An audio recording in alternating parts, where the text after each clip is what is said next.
Good morning, our cherished viewers. I hope your week is off to a great start. Today is a terrific Tuesday, the 30th of January 2024. My name is Sweetie Abochi and welcome to the AM show. I do this with Benjamin Akaku. So what are we doing today?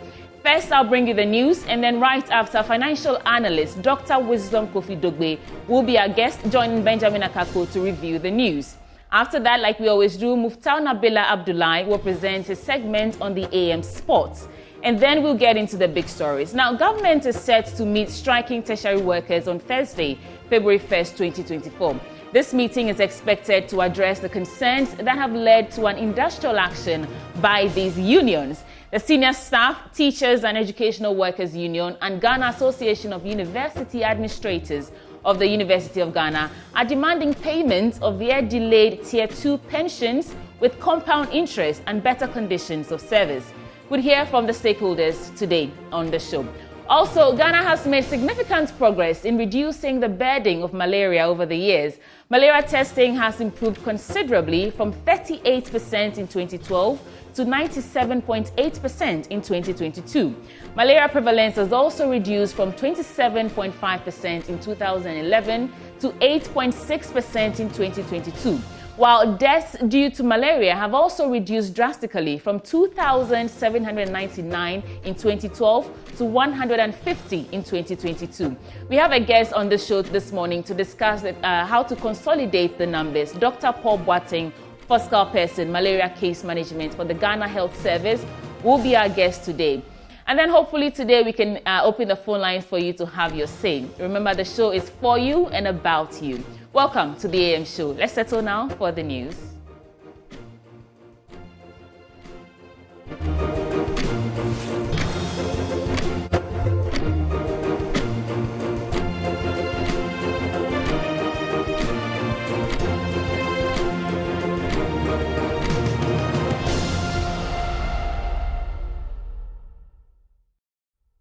Welcome back to the AM show. Time now for the news. Let's begin with a tragic loss 7 years ago when Soldier Major Maxwell Mahama was brutally murdered by some residents of Denkyira Obuasi. After a long legal tussle, the Accra High Court yesterday has sentenced 12 people, including the former assemblyman of the area, William Ban, to life imprisonment for their involvement in the killing of late military officer Major Maxwell Mahama, with 2 others acquitted and discharged.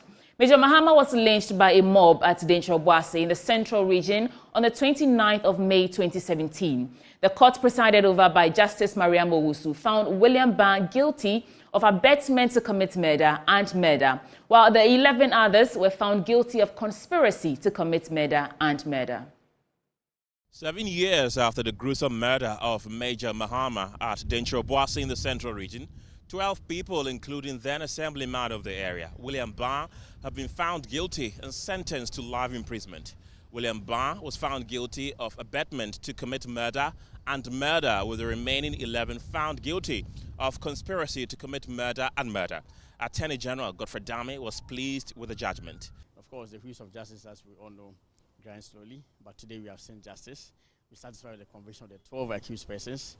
2 have been acquitted in accordance with due process. Yes, I do not think the Republic will contest the acquittal of those 2 persons. Yes, so we are satisfied with it. Yes. For me, that's actually the most important lesson to be drawn from this. That indeed there is no point at all engaging in mob justice. Because clearly, we have seen a situation where a person who was innocent, was gruesomely murdered under such circumstances. And I believe that the whole nation will learn from it and need to put an end to mob justice in Ghana. Major Mahama's mother was full of emotions after the verdict. The murder of my son has been determined, and I am thankful to God for the strength to endure over 6 years of agonizing pain. The twists and turns of events and associated heartache is unspeakable. God knows my plight as a mother whose loving son was snatched away from her. Major Mahama's father also called on the state to look for the rest of his son's murderers and prosecute them. Those involved in the killing of Major Maxwell Mahama outnumber even 100. They were vividly captured in a video, and yet we got just 14 standing trial today, and 12 of them have been found guilty and convicted. We thank God. The rest, there are a lot of them out there who all contributed in their various ways to get this young officer killed. And so we leave them to the law to chase up with them, and if not, we leave them to the Almighty God. The case, which was presided over by Supreme Court Judge Mariama Owusu, saw two of the accused, Bismarck Donko and Bismarck Abanga, acquitted and discharged. From the court complex in Accra, Kenneth Jesse for Joy News. Well, justice delayed but served. Now, Chairman Wontumi has been set free. The Ashanti Regional Chairman of the New Patriotic Party, Bernard Ntwibo-Isiako, is no longer in the bad books of Mesia. He has been declared a free man by the Kumasi Traditional Council after he was accused of making derogatory comments about the Asante Hene Otumfuo Setutu, the second during the MPP parliamentary vetting process. At the hearing on Monday yesterday, Chairman Wontumi denied all allegations leveled against him by the Kokosohene Nana Kwekudua. My colleague Nana Bwachi Dankwa Yadom sat through proceedings and has sent this report. Wontumi appeared before the Kumasi Traditional Council with national executives of the New Patriotic Party alongside some government appointees. This is after the council demanded that he appears before Nananom over alleged derogatory remarks made against the Asante Hene Otumfuo Setutu II. According to Chairman Wontumi, the allegations are false and malicious and not a true reflection of what transpired during the vetting process.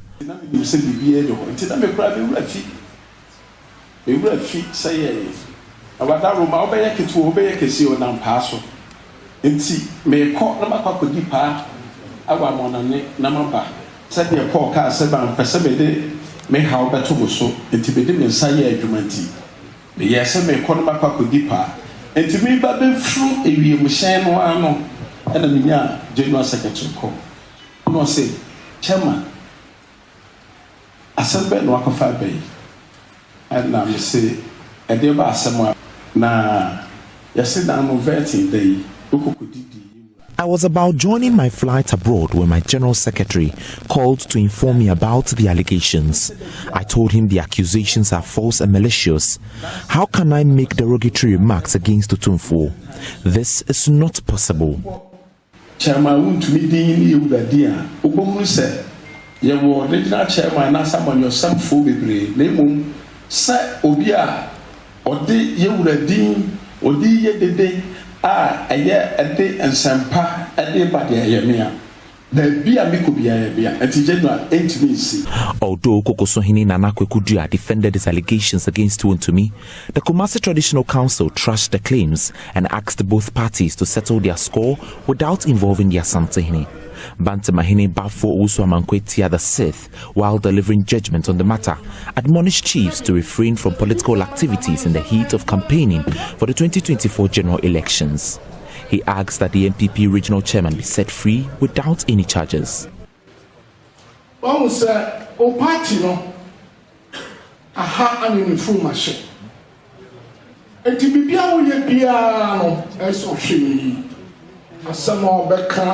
Wanamo be tufa no ma bi ho ni nyina eso twene because ni pa show asantima mo do kan wan kan ye dia anya asamato titru se wa ko no akoka asamati acha me anya ne ko ma won tintra enti e so hwe pa party no ahane ti no. You must be careful with your remarks as regional chairman. Your party belongs to the Ashanti region, so everybody is looking up to you. In Ashanti region, if you don't talk well, we will drag you before us to face our judgment. Be very careful. Everything about your party comes from the region, meaning we have suffered for the party. Nanano must also advise themselves not to engage in anything political. We are referees, and so we must abstain ourselves from anything politics. If Kokosohene had not been there, I doubt we would be talking about this issue here.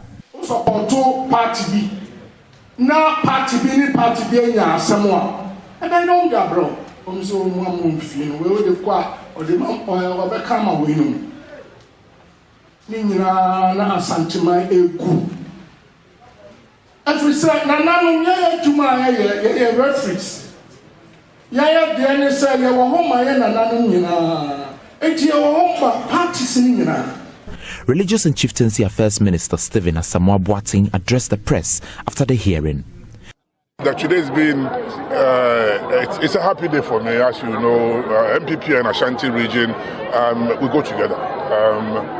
And it's not just Ashanti region. Wherever we find ourselves as MPP people, please be respectful to each other, have peace and harmony within our ranks. Because as you heard, it happened within a party setup, but then it's dragged our authorities into it, traditional authorities into it. So we must ourselves have a way to deal with our own internal matters and not bring others into it.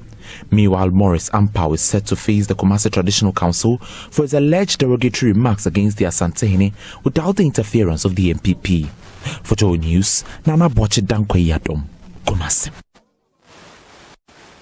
Still in Kumasi, a teenage mother walked into the office of Love FM and Ishura FM in Kumasi with a mission to give away her 5-month-old baby. If Hamdiza cannot find someone willing to accept the baby, she would be forced to dump the baby. She told horrified station staff that the baby's father had abandoned her and the child, leaving them without any place to stay or the means to care for the baby. Emmanuel Bright Kweku has more. The baby, crying uncontrollably, looked sick and hungry after staying without food for almost a day. Staff of the multimedia group in Kumasi had to assist to change her diapers and feed her. Hadiza, 19 years, recounts the story of a broken family that has put her on the streets of Ajoso for 4 years. Intimi go school, Timmy school, JHS Cramary, Nami Johnny, Nam Samarishan mammy, Timbina, Mammy deal with Fena Menima, Name de barges, Timbai Mamma to Mammy, and Meto Mammy. Mammy and Jamie, after them, I buy one woman's sabble, Bobo, Mammy, and no. Gia, and Mammy, as I said, the old shame, give Mamma time to call. My uncle's wife used to worry me, so I left there. I couldn't even complete JHS, so I came to Kumasi to look for my mother. My mother's boyfriend sacked me to the streets. I was raped by a gang of men, and a man saw me and provided me with a job.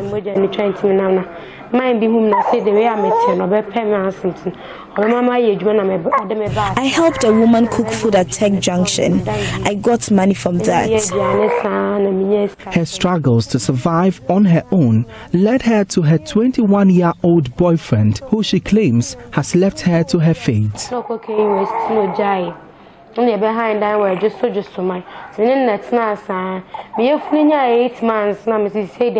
I stayed with a guy for a while at Ajusuman and I became pregnant. He forced me to work with my pregnancy. One day I caught him with a lady in bed and he sacked me with my baby when I complained.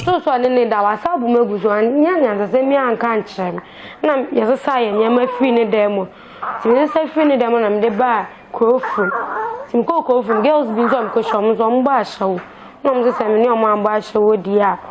Mobile, your mobile permanent with free on. John, cousin me forbidden me banaman. She claims the family of her supposed boyfriend had threatened her not to come near them.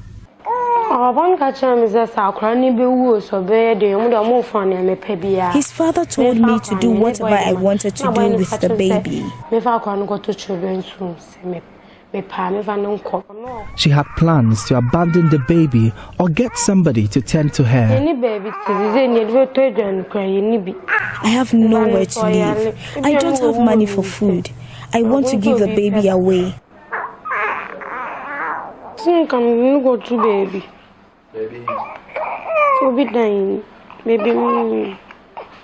Hadiza says an abode in a capital to start her popcorn business would suffice to fend for herself and her baby. Ashanti Regional Director of Social Welfare, Patrick Nawa, is assisting for mother and the child to access shelter and care.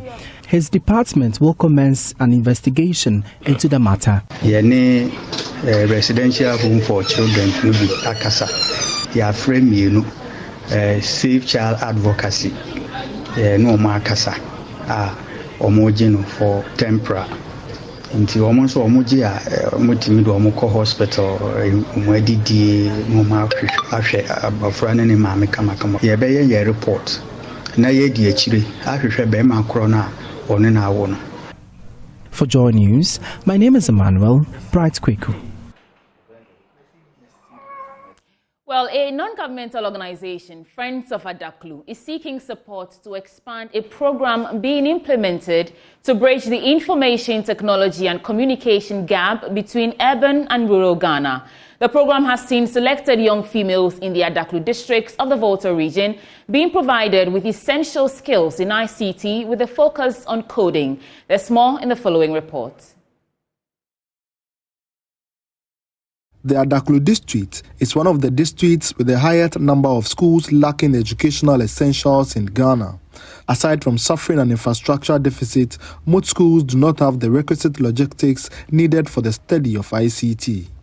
This challenge bettered an idea by Christina Randazzo of Friends of Adaklu to initiate a special ICT program to provide training with special focus on female learners. The country director of Friends of Adaklu, Stella Kuda, said the outfit's partners, Christina's family and the academy in California, provided logistics to kick off the training program dubbed Girls Who Code. It has been amazing. These kids now have their personal emails. They have a Zoom call account, they have Snap accounts, and they are so excited about it. Well, someone in the big city will see this not to be a big deal, but to us in Adaklu here, it's a big deal for a student or a child, a girl, to have an email account. So this has been a great change. An ICT specialist, Muniri Shita, who lectures the beneficiaries online, expressed excitement about participating in the program. You know, I teach a lot of kids from all around the world coding. And even the kids that I get in my classes that have never programmed before, they are still very familiar with computer technology.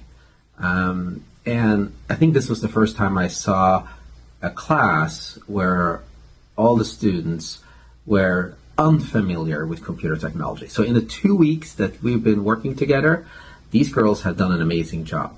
A beneficiary, Isabella Tekba, indicated that she has become accustomed to ICT and computers due to the program. Through this program, I've been able to move images on the computer with my hands and head. We have a teacher who teaches us online. It is so amusing. And sometimes I make Zoom call with my friends. These are the things I don't know, but now I am able to catch up with them. The USA Communication Liaison of Friends of Adaklu, Christina Randazzo, said the initiative presents her with the right opportunity to help the beneficiaries to expand their horizon. As a volunteer with Friends of Adaklu, I've been looking for opportunities for these students to engage with the world outside their local community. Before a few months ago, these girls had never been exposed to computers or coding. Since we have started this program, I've been so inspired by their desire to learn and how quickly they've picked up new concepts. As long as the students continue to show interest, I am committed to helping them succeed. However, as a result of the Girls Who Code program, a coding club has been formed to expand the program, hence the need for extra logistics. A lot of our friends need computers to practice the things that they teach us, but we don't have. And we don't have computers to code, so I'm begging anyone who would like to come on board to supply us computers. Thank you. The project forms part of Friends of Adaklu's aim to building a technological-driven workforce in the Adaklu district in the next decade. Fred Kwame Asari, Joy News, Adaklu. That is good to see. Now, Labour Masquerade is a society in the Tema Community 4 neighborhood that aims to positively influence young people in the area. The society sponsors the education of children, helping them become better leaders in the community. In the past, parents were hesitant to let the children join masquerade groups, but thanks to this initiative, the practice is gradually being accepted. It is time for more joy with the Labour Masquerade. A piece by Caleb Mensah.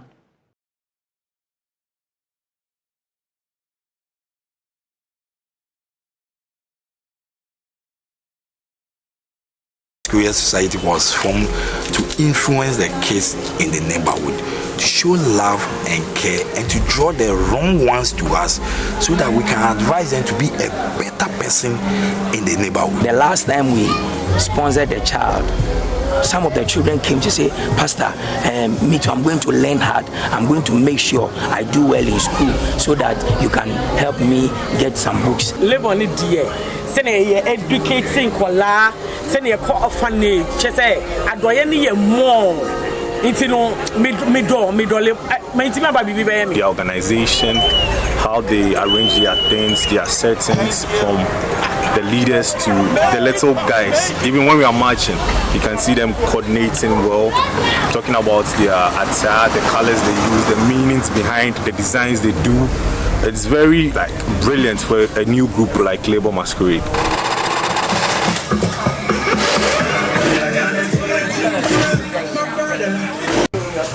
The major promote African culture. So this year, the Labour targeting 1,200, but because of the Malaria they exceed the name. Every see a pressure one go fully gentle. Sisiano 1,200 nano target. Up more than that, up 1,400. As at now, in the 23rd, still a good yellow pomade. You put share for fire, what's our going to see why I really know better. Or baby, they are going to be.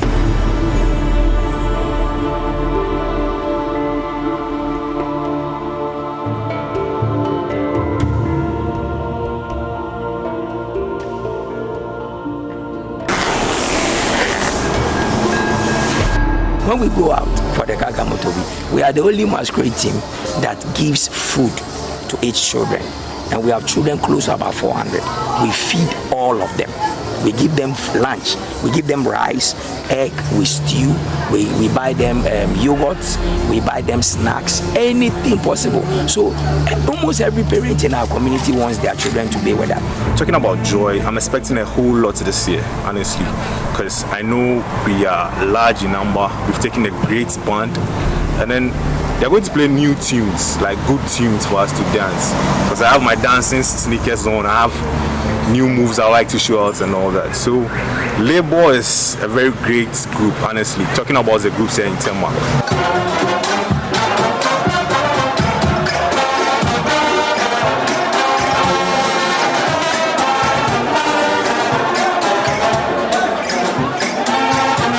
On the street, and we'll try as much as possible for people to know that this is what we are made of.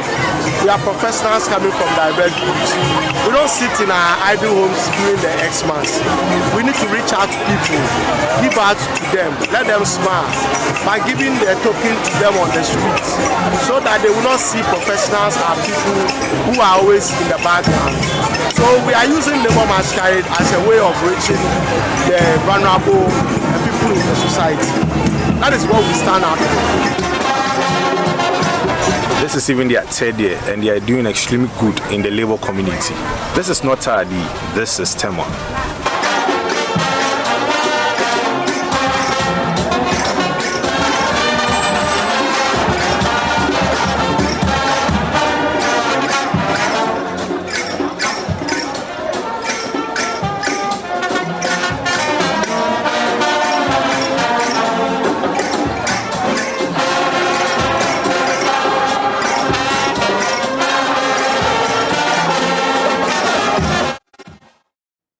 Indeed, that is not Tadi, it is Tim. And that's how we wrap up for the AM News this morning with me, Sweetie Abochi. Please stay for the news review with Benjamin Akakpo. Financial analyst Dr. Wisdom Kofi Dogbe is our guest. Keep watching.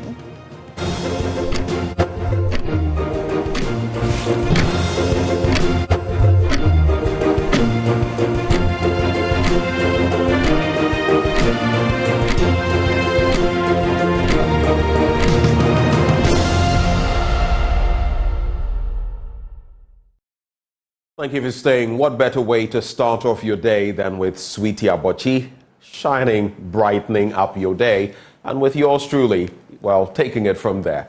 My name is Benjamin Akakpo. Welcome on the News Review. Time now for us to get into the papers. But before we do, Endpoint Homeopathic Clinic helping us to bring you this segment every weekday. They're offering you, if you're a man, prostate screening for free. If you're a woman, fertility screening for free. I've told you time without number about the different issues that could affect your prostate and your fertility as a woman. I mean, sometimes when we talk about fertility issues, men also think, yes, you're also in there. You could be affected by fertility issues. So make your way to Endpoint Homeopathic Clinic. They'll grant you screening in these areas for free. And here are their branches. Here in Accra, Spintex, opposite the Shell signboard. Kumasi, Chronomabwe here behind the Angel Educational Complex. There's Takrady Anaje State, Tema Community 22, Techiman Hanswa and Esiaman Zama. Their call lines are 0244 867 068 or 0274 234 321. Endpoint Homeopathic Clinic, the end to chronic disease. But here we are at the very start, the very inception of our news review for this morning. Dr. Wisdom Kofi Dogbe is a financial analyst. He joins the conversation from far, far away. I'll not mention where he is. Doc, good morning. I think you'd have to unmute, Doc. I am not on mute. Can you hear me? I can hear you now. Is it morning where you are? You don't need to mention where you are. Sometimes it gets awkward when I say good morning. Is it dawn where you are? This morning, yes. It is 1:35 a.m. 1:35 a.m. All right. Yeah. Well, here we go. So a number of things have happened since the last time we had an interaction. There's been the inauguration or opening of the Central Oil refinery. I've had my own crucial issues with that because there's tar sitting there like a rust bucket. It's going waste, yet we're commissioning under the guise, so to speak, and I speak my mind, I will not sugarcoat it, of 1D1F, a Chinese factory. I have nothing against the Chinese, but you have your own tar there, and there are so many dynamics. The employees these people are getting, purportedly a chunk of them are coming from tar. I hear some things, articles are being pilfered, loaned from tar to this entity by people working there. And of course, looking at its production levels, it basically means we are killing off tar. There's the Black Stars and their performance. The Ivorians have found a way of working things out. They sacked their coach mid through the tournament, and they are making progress. In fact, only yesterday they were able to get past Senegal. Our Black Stars are back home. I'm not blaming anybody. I feel there are problems, cracks with the team because look, the day are you when Iñaki Williams left, the minute he left, went to Athletic Club, he scored. The day are you scored a brace, was it yesterday or 2 days ago? And he was asking, was I the problem? I don't feel the problems were general, but we target certain people and make it appear they were the major problems. They are scoring elsewhere. Why couldn't we do it here? And of course, there are the tax issues. I don't know, but I was just laying a broad foundation for you. In some 2 minutes, what would you like to talk about before we get into the papers, Doc? Thank you once again for having me, Ben. There are a lot of issues going on, right? But this whole issue of the new taxes, right, including the VAT on electricity, it is one item that has caught my attention. And I will start by saying that let the poor breathe. You see, our government needs money. And so citizens are getting taxed to raise money to run the government. And yes, taxes play a very essential role in financing government expenditure. And I'm not sure that any government can run without taxes, right? But it gets to a point, Ben, over-taxation has adverse effects on the economy and on the individual citizen.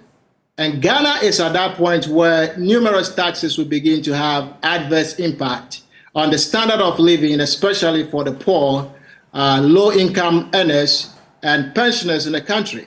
Ben, I understand that these things require negotiation and dialogue with the government to resolve, but it gets to a point where it becomes too much, and the people who gave the government the mandate to govern, that is the average Ghanaian, it gets to a point where they just say enough is enough, we won't pay. And that is why I tend to understand the position of the TEWU issuing an ultimatum to the government to rescind their decision to impose that 15% VAT on electricity. Now, there seems to be a complete lack of proper coordination among government agencies involved in implementing some of these new taxes. Right. I was totally surprised to hear comments from the ECG managing director that implies that, ECG may not have been consulted, and it will be very challenging for them to implement this new tax policy. I learned from his comments that from the ECG boss comment that because some of these consumers use prepaid meters and others use postpaid, it is close to impossible, right, to implement this new tax equitably. And this also tells us that not much thought, has been put into implementing the new directive. And I think government needs to get back to the drawing board to reassess this one. But there is the economic burden that government needs to consider here. The people are already financially stressed due to the current state of the economy. In fact, I read on my Joy News about submission from the executive director of Africa Center for Energy Policy on this issue. And I agree with him that timing is not right for this tax. People are suffering, right? Then on top of that, you are adding vehicle income tax, tax on lottery winnings, VAT on electricity, and so on. All of these, it will trickle down to the final consumer. This is just too much additional burden on individuals and businesses. If the government doesn't manage this well, it can have rather adverse effect on the economy by reducing the disposable income available for consumer spending and investment. Then we could see reduced business profitability due to all these new taxes. That would impede the ability of the businesses to expand and to create jobs and contribute to economic development. Already the nation is dealing with high inflation. It's reduced, I understand that, but it's still high. So all these new taxes could worsen the inflationary pressure on the economy. Think about it this way. When taxes are imposed on goods and services, businesses most likely pass that increased cost, from electricity bill, for example, here to the consumer through higher prices. And this leads to a rise in the overall price level, corroding the purchasing power of individuals and subsequently diminishing the standard of living. Then too many taxes can also discourage entrepreneurship and innovation as well, which are key elements of economic prosperity. So higher taxes on these businesses, that can reduce the incentives for individuals to take risk and invest in new opportunities. The resultant effect is that innovation can suffer, job creation will be limited, and economic dynamism will be hindered. And all of these new taxes, for the most part, it disproportionately affects low-income households and pensioners and families, as I mentioned earlier. And ironically, it is that demographics that need that economic break, especially at this time, and not to worsen their plight with new and somewhat designer taxes. It is also not you call them what? Designer taxes? Designer taxes, right? I see. But see, it is also not a walk in the park for the stakeholders like ECG and other businesses to implement these new taxes. It often requires some kind of accounting system changes. additional documentation, and even hiring professionals. But that shouldn't be. I mean, you operate in in financial circles. That shouldn't be too difficult to execute, right? I mean, I am not for this add-on of taxes, but I'm saying if push comes to shove, there should be ways of doing this. They would always find a way around it. But think about it this way: electricity, for example, is a basic necessity that folks use. So placing new taxes on it is tantamount to saying that I'm the government. I don't care about your plight. And this is undue burden on those who are already financially vulnerable. Right. I think these types of taxes can be repressive in nature and can further worsen income inequality as the burden of this taxation falls on this low-income household. So I hope that the government proceeds cautiously as they introduce all these new taxes, taking into account the adverse impact on the people and the businesses.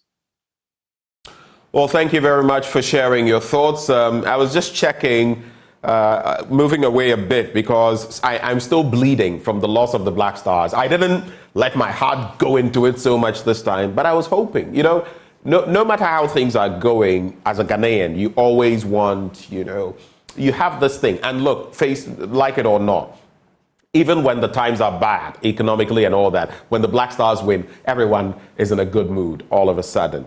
I was just checking. I had followed the Ivory Coast Mauritania bit this morning, just checking out the scores. And here's Cape Verde, the same team that won our group, the same team that beat Ghana. They won against Mauritania yesterday, and they are progressing at our expense. Egypt's taken the tumble out, and Cape Verde is there. We wish them the best. I mean, they say if you can't beat them, join them, right? So we'll support them to move forward. They've got things right, and we haven't. But let's get into the papers now and check out some of what is happening. The Daily Graphic newspaper, Major Mahama murder, 12 jailed for life, 2 freed. Then there's ensuring sustainability. It's time to review free SHS, varsity dawn to government. I do not know. I can't comprehend for the life of me why a review of free SHS has become something that people literally should beg for, or I don't get it, because someone says review, another, let's forget the politics, let's forget about former President Mahama. How many people have not said in the past from different sides of our political spectrum, let's have a proper review? Then you have a sector minister come and talk about, we don't need a review. What was the word he used again? I'll try and remember, because it sounded so I don't know, but those are some of the things, and sometimes taking off our political lenses so we can look at these things critically and deal with them is the issue. Dismiss fake election year prophecies. Reverend Dr. Hiagbe cautions citizenry, and Bank of Ghana cuts policy rates. Better late than never, huh? Bafana gear up to face mighty Atlas Lions. Morocco, we all remember their exploits from the World Cup, and they're going to be facing Bafana. So let's get into a few of those stories. Almost 7 years after the murder of Major Maxwell Adam Mahama, a 7-member jury yesterday returned a unanimous verdict of guilty against the former assembly member and 11 others at the High Court in Accra, bringing justice to his close relatives. The former assembly member at Dentraboise in the Central Region, William Ba, was found guilty on the charge of abetment of murder, while Bernard Asamoah, Kofi Nyame, Akwesi Ba, Kwame Tufor, Joseph Apia Kubi, Michael Enim, Akwesi Asante, Charles Quening, Emmanuel Beidu, John Boisi, and Kwejo Anima were found guilty of conspiracy to commit murder. The jury also returned a guilty verdict on the charge of murder against Asamoah, Nyame, Ba, Tufor, Kubi, Enim, Asante, and Quening. 2 others, Bismarck Donko and Bismarck Abanga, who stood trial alongside the 12, were, however, acquitted and discharged after the jury returned a verdict of not guilty to the charge of conspiracy to commit murder. All 12 were sentenced to life imprisonment due to the amendment to the Criminal Offences Act 1960 Act 29, which changed the punishment for murder from death to life imprisonment. All right. And then I'll do page 13, 2 stories there, and come to you before we go on the international front. Reverend Dr. Hiagbe says, Ghanaians have been advised against allowing themselves to be manipulated by fake prophecies in choosing political leaders as the country prepares for the 2024 general elections. Those prophecies were self-made from persons who wanted to deceive the citizenry to believe that God had chosen certain leaders for the country. The rector of Global Theological Seminary, Reverend Dr. Komi A. Hiagbe, stated. Speaking to the Daily Graphic in an interview on the effect of the prophecies on the nation, especially during elections, the rector said it was worrying to see certain people claiming to be men of God giving contradictory prophecies during elections, which sometimes affected the sense of judgment of the congregants in making their choices. And finally, Doc, it's time to review free SHS, ensuring sustainability, varsity done to government. A former pro-vice chancellor of the University of Cape Coast, Professor George Kweku Toku Odro, has urged the government to take immediate steps to review the free SHS policy through stakeholder engagement. He said the, quote, very commendable free SHS policy must be evaluated through stakeholder dialogue to ensure sustainability. So there you have it. I don't know whether in the past you followed the issue of Major Mahama, who was brutally killed in Dentraboise in the central region. Then there's review free SHS and then do away with fake prophecies. Any reactions? First of all, I will mention that on the fake prophecy, two things. The Holy Scripture says, test every spirit. And the second one, it says, by their fruit you shall know them. I just knew you'd go there. Right. But to be honest, I'm very saddened about this whole issue with Major Mahama. This was an unfortunate situation that ended the life of a fine soldier, right? With this verdict, I believe justice has prevailed, and hopefully the family of Major Mahama will now find some closure. It's unfortunate, but this should be a learning moment for the nation, that Ghana is a land of law and order. Yes, you can argue whether justice is carried out fairly or not, but that doesn't change the fact that we are a nation of order, and mob justice should be a thing of the past. You know, I don't recall the exact facts about the case, but if my memory serves me well, the soldier was lynched by a mob. And we, as a nation, we should do better, right, to promote the rule of law. We need to educate the public about the importance of the rule of law and the negative consequences of mob justice. The citizens everywhere in Ghana, including in rural areas, they should know what to do if they suspect anyone of criminal activity. And they have to have respect for legal processes and institutions, emphasizing that no individual or group has the right to take the law into their own hands. This ruling, I believe, sends that message very, very clearly. Now, in addition to a verdict like this, that sends a clear message to all citizens that the rule of law will be upheld, we also need to conduct public awareness campaigns to educate citizens about the dangers of mob justice and the importance of due process. And I'm glad that the media is covering this extensively, Ben, because it's an avenue of education. And of course, let's also leverage community forums and educational institutions to disseminate information on legal rights, procedures, and consequences of vigilante actions. And yes, justice eventually was served. And I understand that sometimes it takes a while to wrap up investigations and ensure the appropriate charges are brought. However, I also advocate for swift and fair justice, Ben. You know, when a crime is a bit fresh in the minds of the people and justice is delivered swiftly, that can serve as a greater deterrent against repetition of such heinous crimes. And we need to ensure that the justice system operates and delivers fairly and timely verdicts. Emphasis here is on timely, right? And so we need to address delays in the legal process, reduce backlogs, and hold accountable those who commit these mob actions. And then I also think we need to continue engaging the community and civil society organizations who work on human rights, conflict resolution, and advocacy. Communities and these organizations can collaborate more to build ties with law enforcement and educate community members on reporting suspected crimes to the authorities instead of taking the law into their own hands. Right. Actions have consequences, and those who committed this heinous crime will now pay for their deeds. Interesting thoughts there. Let's take a quick look at some other stories on the international front, and then we can take it from there. This story has also been making the trends. Pope Francis, Africans are special case when it comes to LGBT blessings. That's according to the Pope. Dozens killed in regional dispute. And then Biden faces pressure to strike Iran after U.S. troops killed. Let me just leave you with those two stories, and then we shall move on. Now, the killing of 3 U.S. troops and wounding of dozens more last Sunday by Iran-backed militants is piling political pressure on President Joe Biden to deal a blow directly against Iran, a move he's been reluctant to do out of fear of igniting a broader war.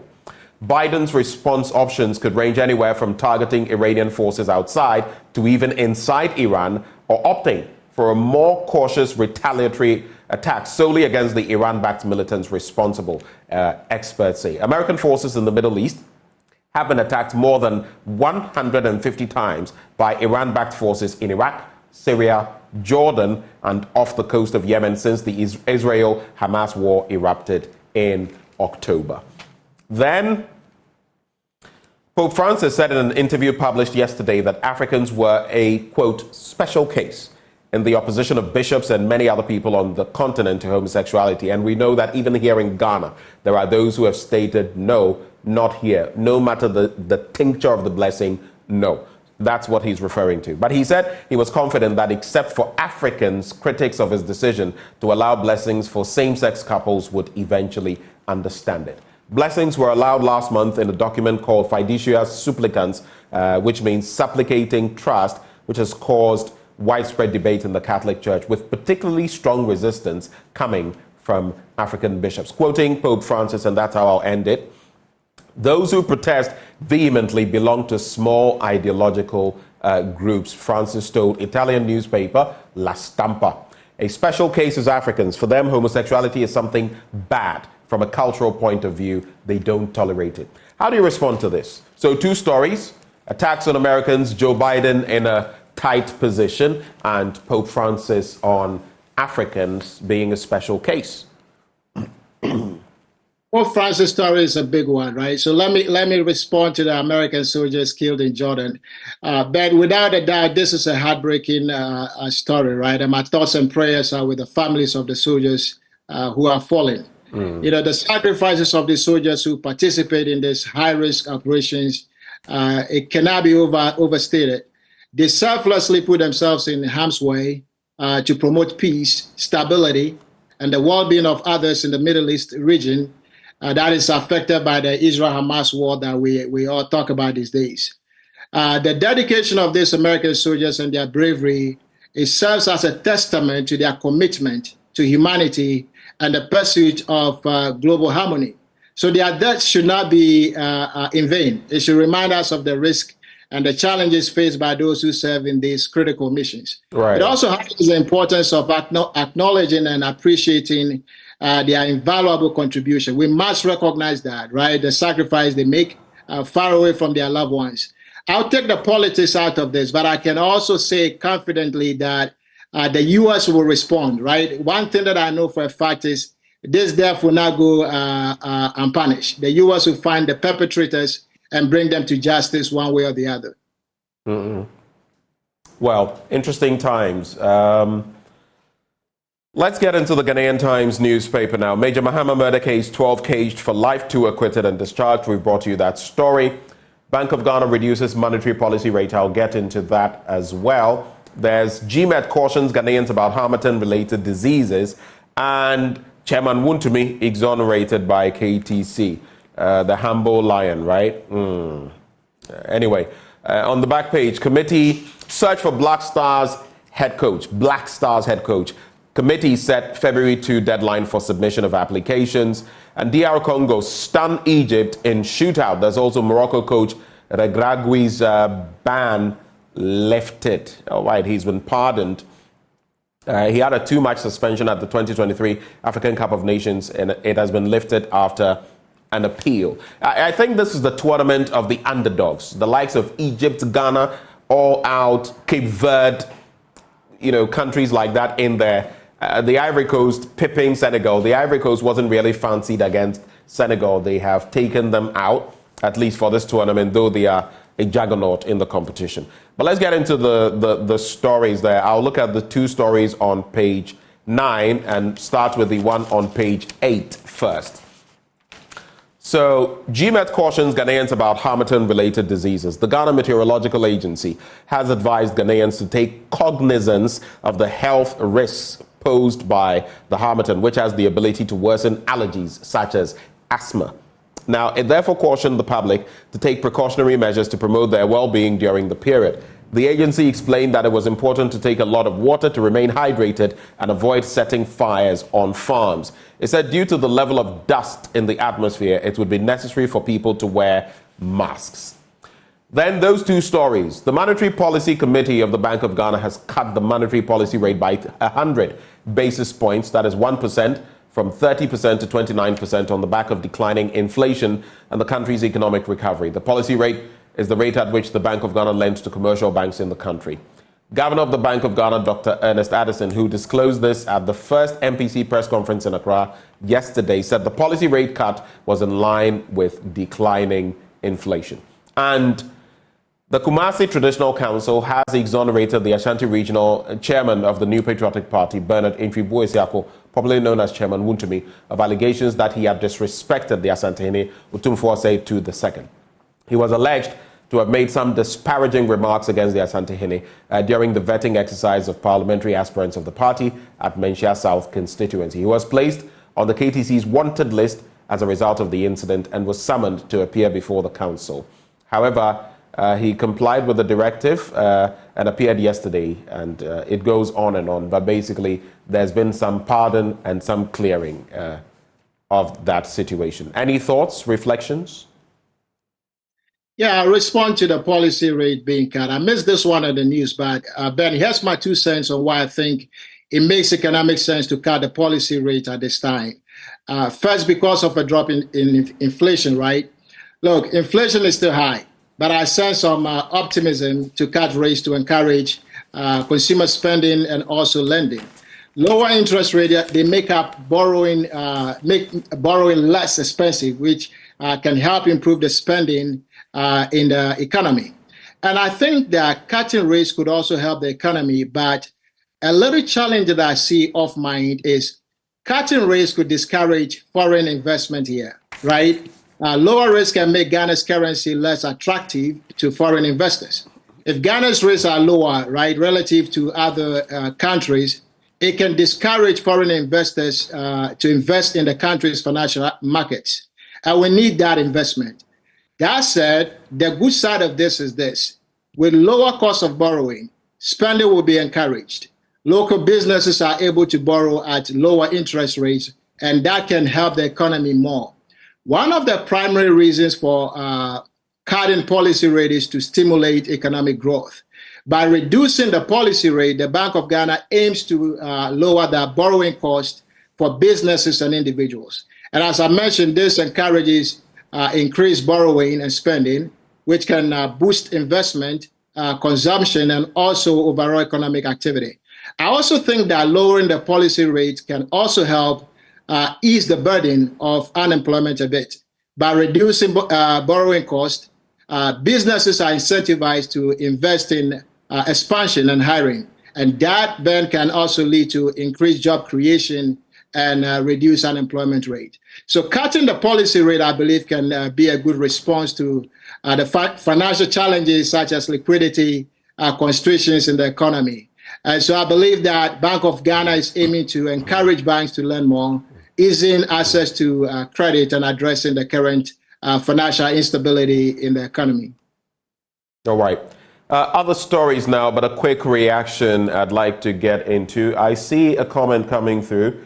Gafaru Jantong Dabogshe.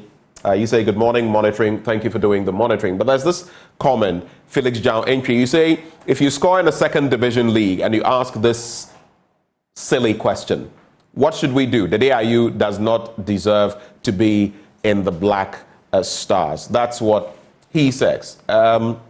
Felix, so I do not know, but just to run a few things by you, there was a time when the TEWU was the toast of the Black Stars, scoring monumental goals in the AFCON when we went to the finals. We rode on a lot of his effort. We did same with the World Cup. Even in that match we drew with Germany, he scored, and I believe Asamoah Gyan scored. He's not captain for nothing. And let me also remind you that it's not a second division that he plays in. Le Havre is actually in Ligue 1, which is the premier division in France. At least when you send these messages through, I want you to get your facts right, because here we'll fact check you. What do you say? You can have your beef against him. I do have my beef against him too. But I feel that sometimes we get cynical. It shouldn't be coincidence that Iñaki can leave, get there, is it the following day after, and score a goal when he's not fed the right balls and he can't score for the national team. Problems are myriad. All of them, yes, contribute a little, but you can't blame it on one person. I don't think Dede meant that the ball should leave and come and hit his hand. Yet he leaves and he scores a brace for Le Havre, and you want to come and say, oh, he's the worst thing that has happened? I agree with, who was it? I don't know whether it was Fento or someone recently who said, you know what? Dede should do himself a favor and walk away from the Black Stars. Yeah, he's had his time, everything. He should walk away and let's see how things will go. Because I feel in this country, we like the blame game and just making it appear one person is the problem. It can't be. Both of them attacking, he's an attack-minded midfielder. He went and scored 2 goals, a brace. Iñaki went and scored. What are we not doing right in our Black Stars? The politics, the money, and everything. So if they had gone to the next round, the players were getting $30,000. Members of the technical bench are getting $60,000. Among all the other pot of issues. Let's not even go there. Anyway, so that's it with the Ghanaian Times newspaper. Sad issue, man kills father, inflicts cutlass wounds on mother and niece. That's another story in the papers. But let's do the Daily Guide newspaper. Election 2024, NPP presents 46 new candidates, and EC distances itself from Yendi primary declaration. I'm not looking at the other stories because we've already done them. So I'll go to pages 3 and 6. Now, the 9th Parliament of the 4th Republic of Ghana will be made up of new faces following the Saturday parliamentary primaries of the New Patriotic Party, which saw a flurry of parliamentary slots change hands. The Daily Guide seems to suggest that these new faces are necessarily going to win. We will not find out until December 2024. Anyway, official results declared by the EC at the constituency level indicated that 28 incumbent MPs lost their slots to represent the party again at this year's general election, paving the way for fresh limbs to take the field. Daily Guide, fresh limbs, B, not P, not limbs. Already a total of 18 lawmakers of the MPP, including the majority leader Osaiche Mensah Bonsu and the first deputy speaker Joseph Osei Wusu, did not seek re-election. This means some 46, quote, old guards will not be part of the candidates on the electoral ballot on December 7, 2024, and probably the next parliament to be sworn in on January 7, 2025, ahead of the swearing in of the president. And then this story on page 6, yes. EC distances itself from Yendi primary declaration. So, in the northern region, Farouk Aliu Mahama was declared winner of the parliamentary primary when the EC declined to declare the results due to the confusion surrounding the destroyed ballot papers.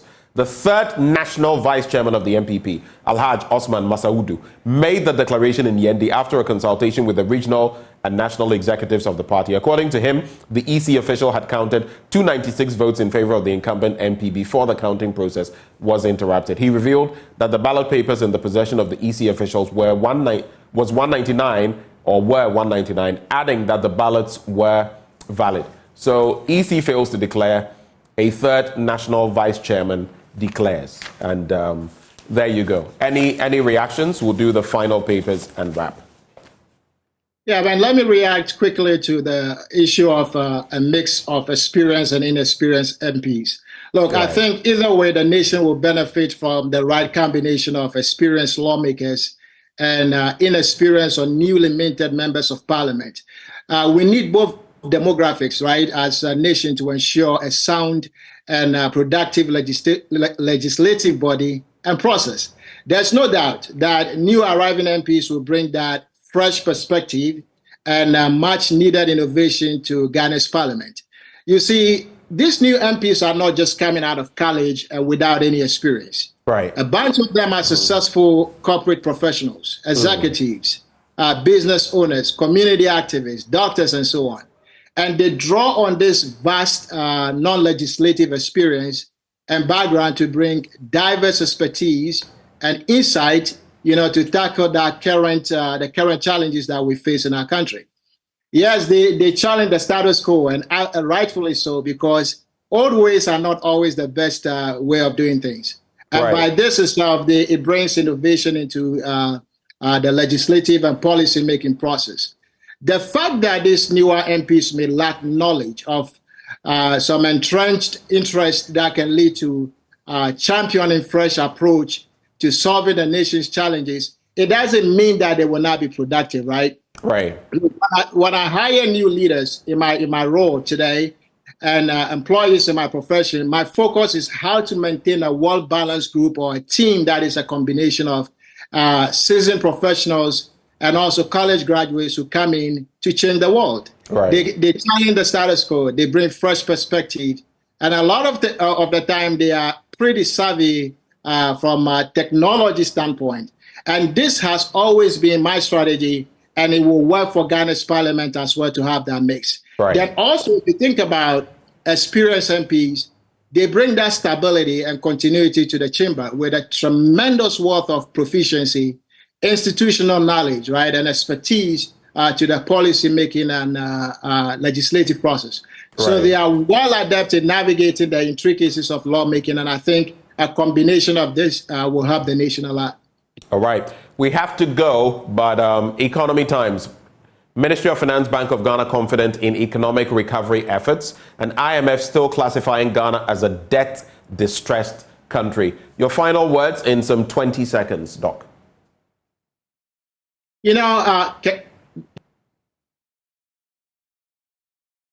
Hello? Hello, Doc? You seem to be muted.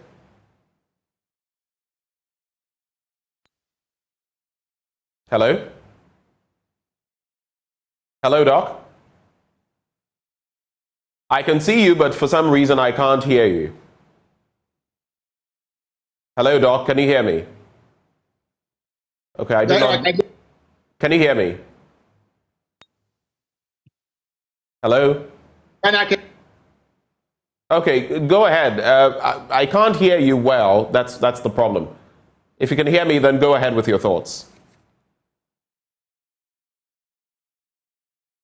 I do not know what the problem is, but I think I was going to give you 20 seconds. Unfortunately, we have to go.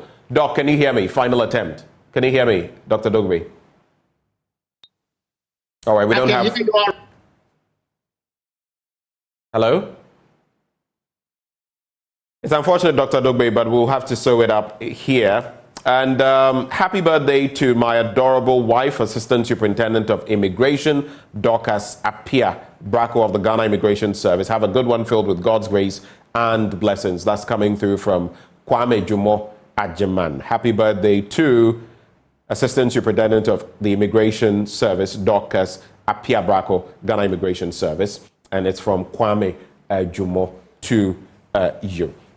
Well, we were joined by Dr. Wisdom Kofi Dogbe, a financial analyst, and this segment always brought to you by Endpoint Homeopathic Clinic. They're offering prostate screening for free if you're a man, fertility screening for free if you're a woman. Locate them here in Accra at Spintex, opposite the Shell signboard, Kumasi Kronuma Boehia, behind the Angel Educational Complex. There's Takrade Anaji State, Tema Community 22, Techiman Hanswe, the Siamanzima. Their call lines 0244 867 068 or 0274 234-321.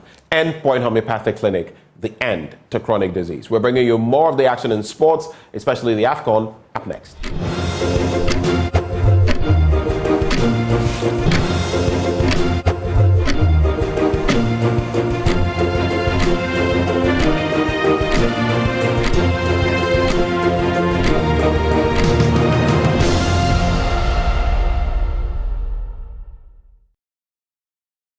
Good morning, everyone. Welcome to AM Sports here with me, Muftau Nabila Abdullah. On Monday, it emerged that the Ministry of Youth and Sports budgeted $8.5 million for Ghana's participation in this year's African Cup of Nations, which is currently ongoing. But the Black Stars got knocked out of the tournament exactly a week ago.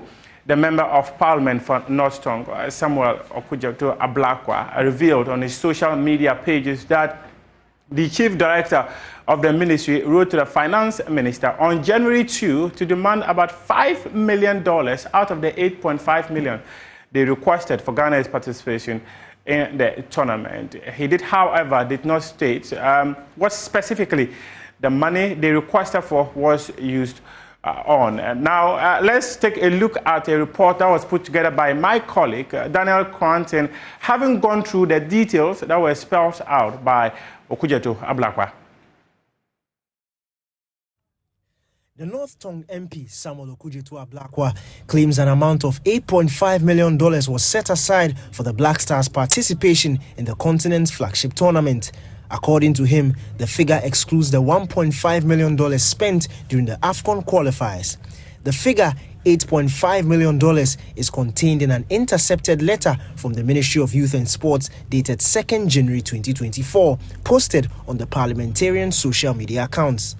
The letter, addressed to the Minister of Finance, requesting part payment of $5 million from the Black Stars' total budget of $8.5 million, is signed by the Chief Director of the Ministry of Youth and Sports, Mr. William Kati, on behalf of the Sports Minister, Mustafa Yusuf. The winner of the AFCON stands to gain $7 million, $1.5 million more than Ghana's alleged budget.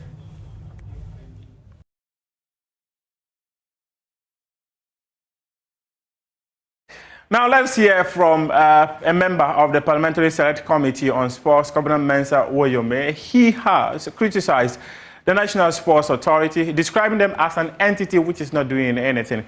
According to him, they should be playing a critical role in the national team that would ensure that there's success when Ghana goes out there to represent the country. It's ineffective, they are not working, and they are disappointing Ghanaians. You see, the National Sports Authority are there to ensure that all national teams, including the Black Stars, all national teams across board, that's so far as sports is concerned. We have national teams across, but so far as football is concerned, Black Stars. National Sports Authority should have people with the capacity to be able to also assist and support decisions into the scouting process. Who goes into what? How do you select people across the country? The processes and so on. You understand? And help in getting people to the, you understand? And then have a certain degree of rapport with the technical handlers of the national teams to the extent that they will be able to suggest the way forward and so on. But the National Sports Authority has gone to sleep. Absolutely. So it's a matter you should take up.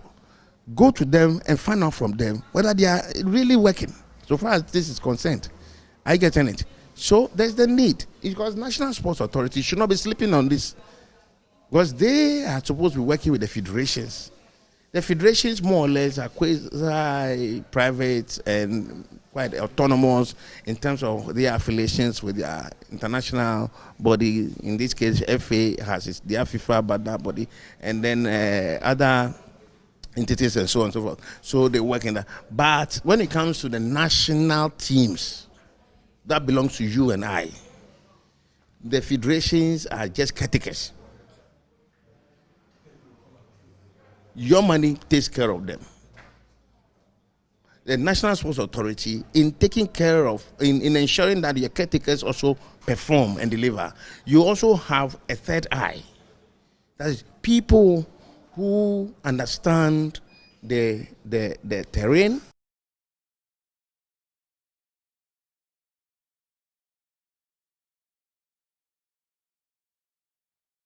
Governor Mensa Woyome, a member of the Parliamentary Select Committee on Sports, speaking to Joy Sports. Now let's go on Zoom and speak to the board chairman of the National Sports Authority, Seth Panwom, who is joining us to speak to us. Seth, you heard Kobere Mensah Williams say your office is ineffective. Your office is not contributing to the development of the national teams, because at least you should have people, technical people, contribute when it comes to Ghana's participation in various competitions. What do you have to say?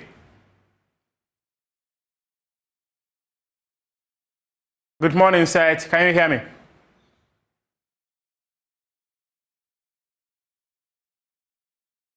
I can hardly hear you, Seth.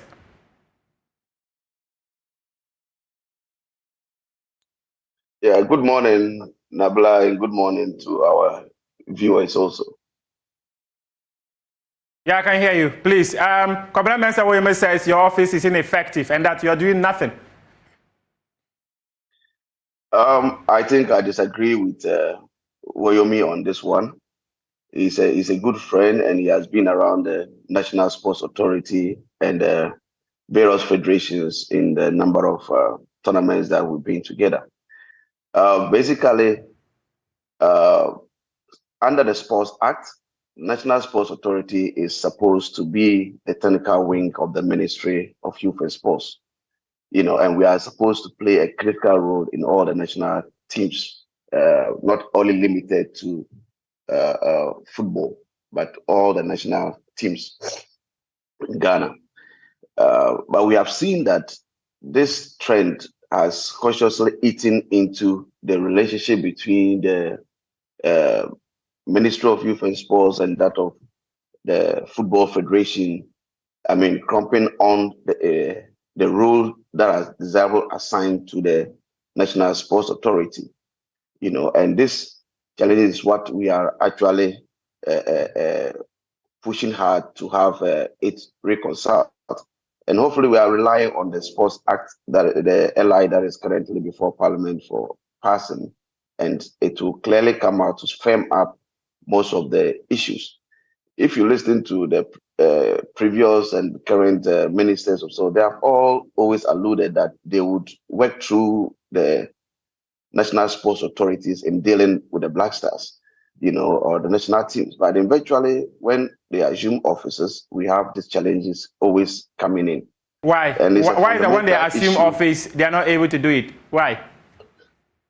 And it's a fundamental issue that we need to curtail, and discussions have constantly been going on. I have been engaging with the ministry, and I've been engaging with the FA that, look, let's revert to the proper status quo. In the minds of Ghanaians and the lawmakers, they know that you could go directly to the ministry and have your issues done. And also, I want to believe that it also has to do with we as Ghanaians and as legislators cautiously resourcing the National Sports Authority to be able to handle certain things directly instead of it going to the mother ministry to pass on these things. And sometimes when you are financially handicapped, you see that you become so vulnerable even in society. Okay. So this is something that we must cautiously address, you know, so that the technical wing of the Ministry of Youth and Sports, that is the National Sports Authority, will be allowed to function properly. Okay, so Seth, tell me, you just mentioned that the technical wing of the ministry. This clearly suggests that at least it should have a role to play in the national teams, and not just the national teams, but also the federations that will help the success of Ghana's participation when it comes to going to major competitions. The Black Stars just got knocked out of the African Cup of Nations about a week ago, and many people have described the performance of the national team as abysmal, and the FA has moved ahead to set up a 5-member committee that would search for the next head coach of the Black Stars. In fact, Joy Sports reported on Monday that Ace Ankoma, who was part of the committee, has decided he's going to withdraw, and he's been replaced by the Chief Executive Officer of Data Bank, Kojo Adai Mensah. What do you make of all these? After such a horrendous performance at the African Cup of Nations, back-to-back, the FA appears to move on as though nothing has happened. I've not been happy. I have been around football over the past years, and I have not been happy with the current performance of our national team in recent times. And Cote d'Ivoire have not been an exception. And I would have recalled that the FA or the ministry, we should have been apologizing to Ghanaians. All of us should be apologizing to Ghanaians for the Azmina performance that we put up out there. Instead of just assuming that there is nothing and moving on. Sacking the coach isn't the fundamental problem with the Black Stars. I think that it should go beyond that. The technical team has also been dissolved. I think we should also move beyond the technical team aspect and get even the management that is leading the front should also have been reshuffled or taken out so that other hands or minds can also come on board to help and rebuilding the Black Stars if that's the path that we want to chart. Coming in and sacking the coach and going ahead to scout for a different coach when we have not actually reviewed all that has transpired during the tournament, to me, we should not have gone on that tangent. We could have also equally reverted to using maybe some of our local coaches. Some of them have been tried either in what is the name? Assistant coaches. Even stopgap coaches. We've had Maxwell, we have Celestete, all act as stopgap coaches. Coaches. And we could put 3 of them together, just like we did for the World Cup, and let them mind the team for a while, whilst we really stick back and study what really is the fundamental issues. Then we can bring them up because it's beyond the issues that are happening. It's beyond the coach. It is not limited to the coach. If we continue on that tangent, we still have the same problem. We have sacked coaches and coaches after tournaments, and still we are where we are. So it tells that there's a problem that we need to uproot, and we can't do that in a rush by always sacking the coach, sacrificing the coaches. Whilst the management, don't let's forget that management also plays a critical role in managing these boys to get the best results out of them. It's not only limited to the coach. And if they are not getting the desired support, definitely we'll have these challenges happening. So from where you sit, Seth, you said that we should go beyond the technical teams because to be failing consistently shows that there's a fundamental problem.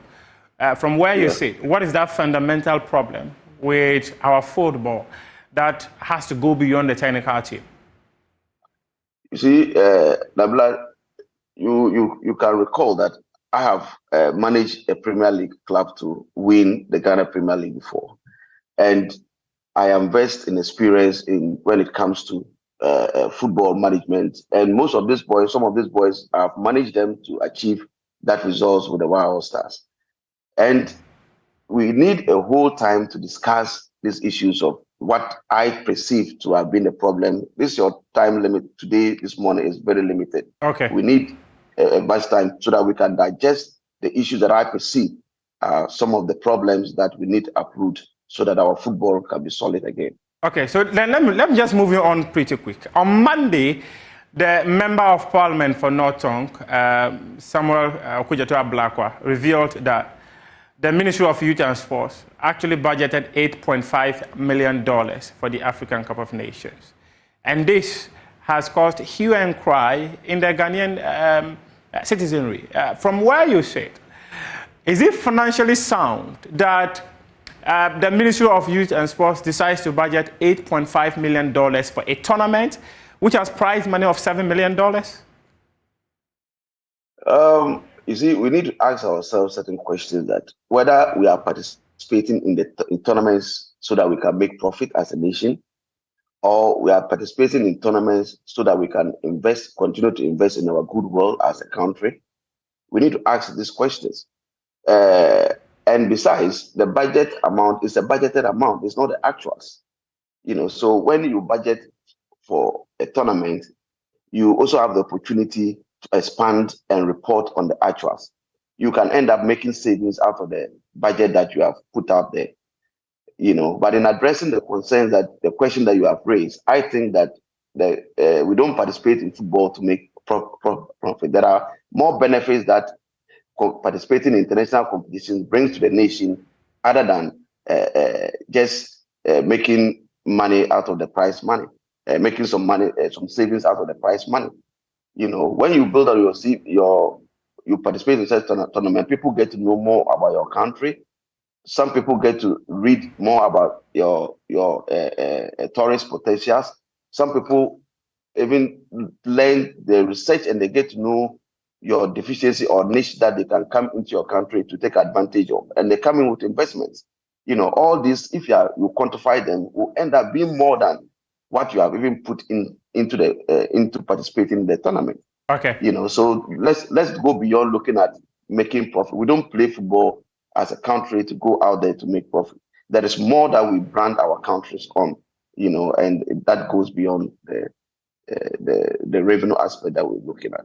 Okay, Seth, I wish we could continue this conversation, but this is where time would permit us. And hopefully we'll have this conversation some other time where you can go into detail what you think are the problems of Ghana football and how we can find an antidote to those challenges. We appreciate your time with us this morning, Seth. Yeah, thank you, bro.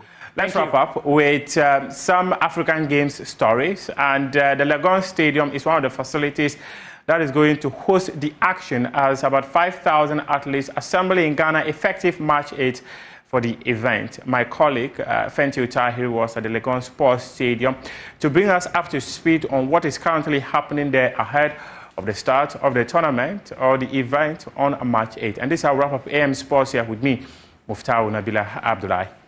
Back in November last year, during a 100-day countdown event, Minister for Youth and Sports, Mustafa Yusuf, said all facilities would be completed and handed over by the end of December 2023. Contractors are all expected to hand over the facilities in December. And most of the contractors, especially the Games Village, the contractor is done. We are just waiting because some of the students are still here. That is why the contractor is still on site. Once the students leave, the contractor will put the finishing touches and the games. The University of Ghana has revised the academic calendar for us to be able to host the game. This was a message re-echoed by chairman of the local organizing committee, Dr. Ofosu Asare, who went a step further to claim that January 2024 would be used to test the facilities. Before, what you saw today, what does it tell you? It tells you that we've come very far, and they are committed. They're working day and night, working around the clock, and they have assured us that come end of December, they're going to hand over the facilities to us. The same thing applies to Concert over here and Mawums where we're standing, and they'll be handing over the facilities to us, and we'll use January and February to carry out the test. But at the end of January, no single facility has been fully completed, and none has certainly been handed over.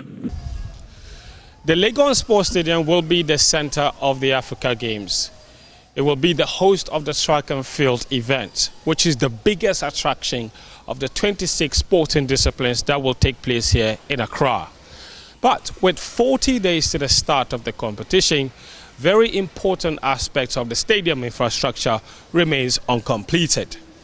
And despite contractors working day and night, there is a critical, nervous race against time to finish the project.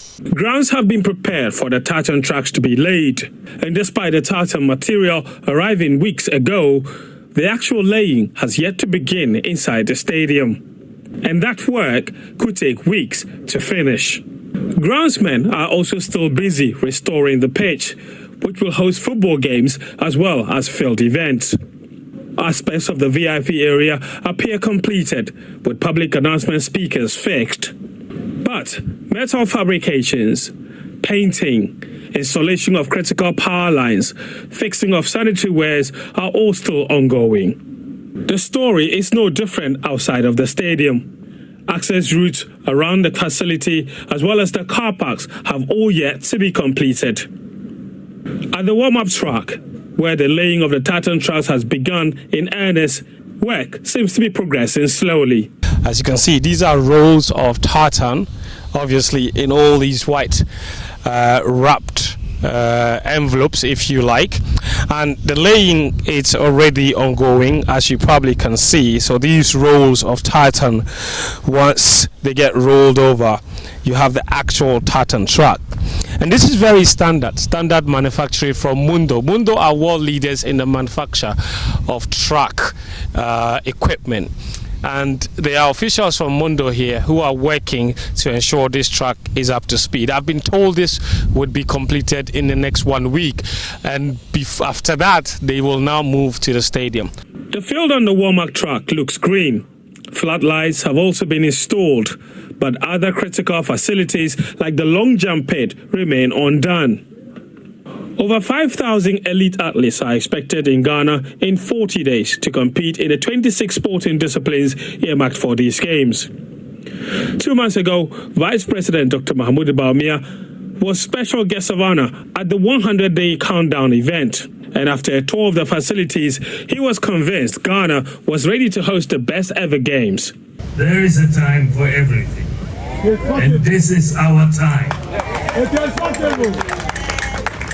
Ghana is now ready, willing, and capable to organize and host Africa in the biggest sporting competition on the continent. The government and people of Ghana are honored to have been given the opportunity, for which reason work has been ongoing assiduously since 2018 and his staff. And yet, despite the confidence of the country's authorities, the glaring delays are hard to ignore. It's no surprise then that Dr. Asari is turning to spirituality, counting on God Almighty to come true for the country. Everything in this world has its time, and God's time is the best. This is the time God has dedicated or assigned to Ghanaians to host the African Games. Dr. Nkrumah was part of the founding fathers. You can imagine 1965. Why hasn't it been possible for Ghana to hold the Games? This is our time. This is our opportunity. We have to take advantage of the opportunity, make the most of the opportunity.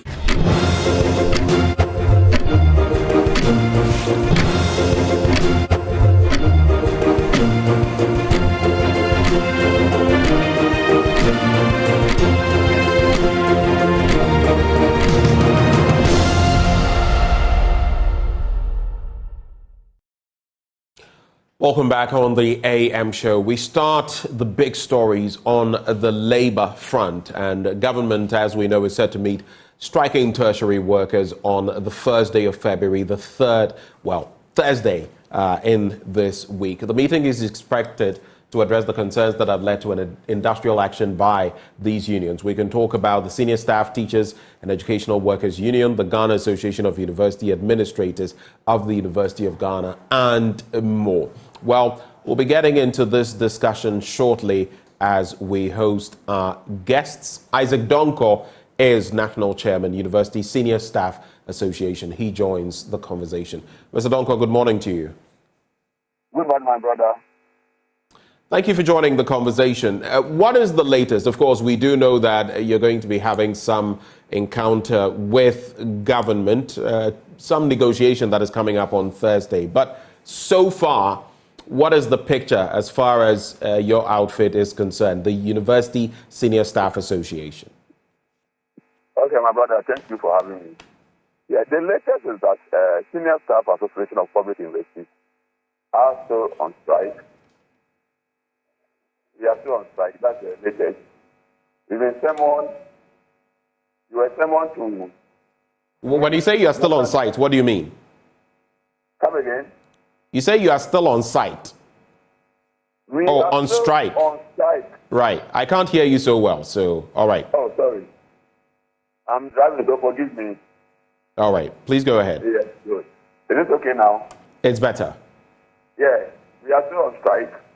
You were summoned to meet the National Labour Commission last week Wednesday, and they were of the view that we should suspend our strike and attend to government engagement. The government is meeting us on the 1st of February 2024. That's Thursday coming. So they are speaking that because government is inviting us for a meeting, we should try and call off or suspend the strike and engage government. That is what's happening between us and National Labour Commission. Right. But so after that directive by the NLC, have you indeed suspended your strike? I mean, is there any action from your members, even as you await engaging with government? Unfortunately, as a national chairman, who also doubles as a spokesperson for the association, I don't have powers of my own. I take my powers from my neck. We recently had a neck meeting. You know, organizing another neck meeting takes a lot of resources from the association. So we have to meet as neck and decide whether to call it off or not to call it off. So we are making plans to have a meeting within the week. When we finally get the meeting will decide whether to go by the NLC directive or do otherwise. So until now, until we meet, we are still on strike until further notice, pending our next meeting. Okay, so contrary to what the National Labour Commission has directed, you're still, I mean, you've explained what it takes to put together a neck meeting, but is that not just a tactic to avoid going back before this negotiation begins? Yeah, let me put it on record that we are not negotiating with government. We are just asking for the release of our Tier 2 pension, which has been in arrest for the past 10 months. Yes, but it is government, essentially. The buck stops at government's doors, right? They have to do certain things to trigger before the finance ministry or whatever can release those, right? Right. Come again, my brother. I didn't get you well. So I was saying that the buck stops with government still. Whether it's the finance ministry that has to make the releases or whatever, it still ends up in government's, purview, right? That's right. That is right. You are right. So we are expecting them to release the funds. And this one, I see some media houses that we don't need any engagement with government. Is it true that only me? Yes, that is true. Is it true that it deducted my Tier 2 pension? That is right. Is it also true that when you deduct the money, you have to give it to our fund managers? And that is also right. So why are you not releasing the money to the fund managers? You need me to engage me before you pay this money to the fund managers. You don't need me. You know the amount you're supposed to pay. Right. You know that if defaulted, I have to pay the percentage on that. So why the engagement? So I want to put it on record that this one, you don't need any negotiation. There's no negotiation on this matter. We are not at the table to negotiate. So government should do well and release the money to our fund managers for investment. Then we get back to work. So in other words, you're telling me that when you meet with government, when you meet with the requisite institutions, the NLC among others, it's not going to be a negotiation. It's a straightforward matter. Pay our Tier 2, or that's it. We continue the strike. It's simple as ABC, brother. Okay, so there's no room for negotiation. I just want to be clear on that. You see, go over our communique and read for your better understanding. Some people are in the house for the past 3 years on pension, and they are waiting for their lump sum. These people are dying. Some are sick. Some cannot even afford 3 meals a day. And you want to negotiate. As a leader, then I'm doing the service to my members. I can't negotiate on this. Pay me, and I will report to work. And simple as ABC. So when you go for that meeting on defense, we are not expecting anything less than the payment of our Tier 2 arrest and the finance. You have said that you would prioritize the interests of your members and not be rushed into any decision, which also means that this could be a long drawn affair. Do your members intend on staying away for as long as this remains? In other words, until there's an agreement on paying your Tier 2 pensions. Is that to say you will remain on strike? My members are resolute. My members are 100% behind the leadership. And there's no turning back on this side. You are fully aware, Mr. Donko, of the consequences of your actions. I mean, universities, I graduated only last Friday. You could tell that there were some things amiss, especially for those first-year students.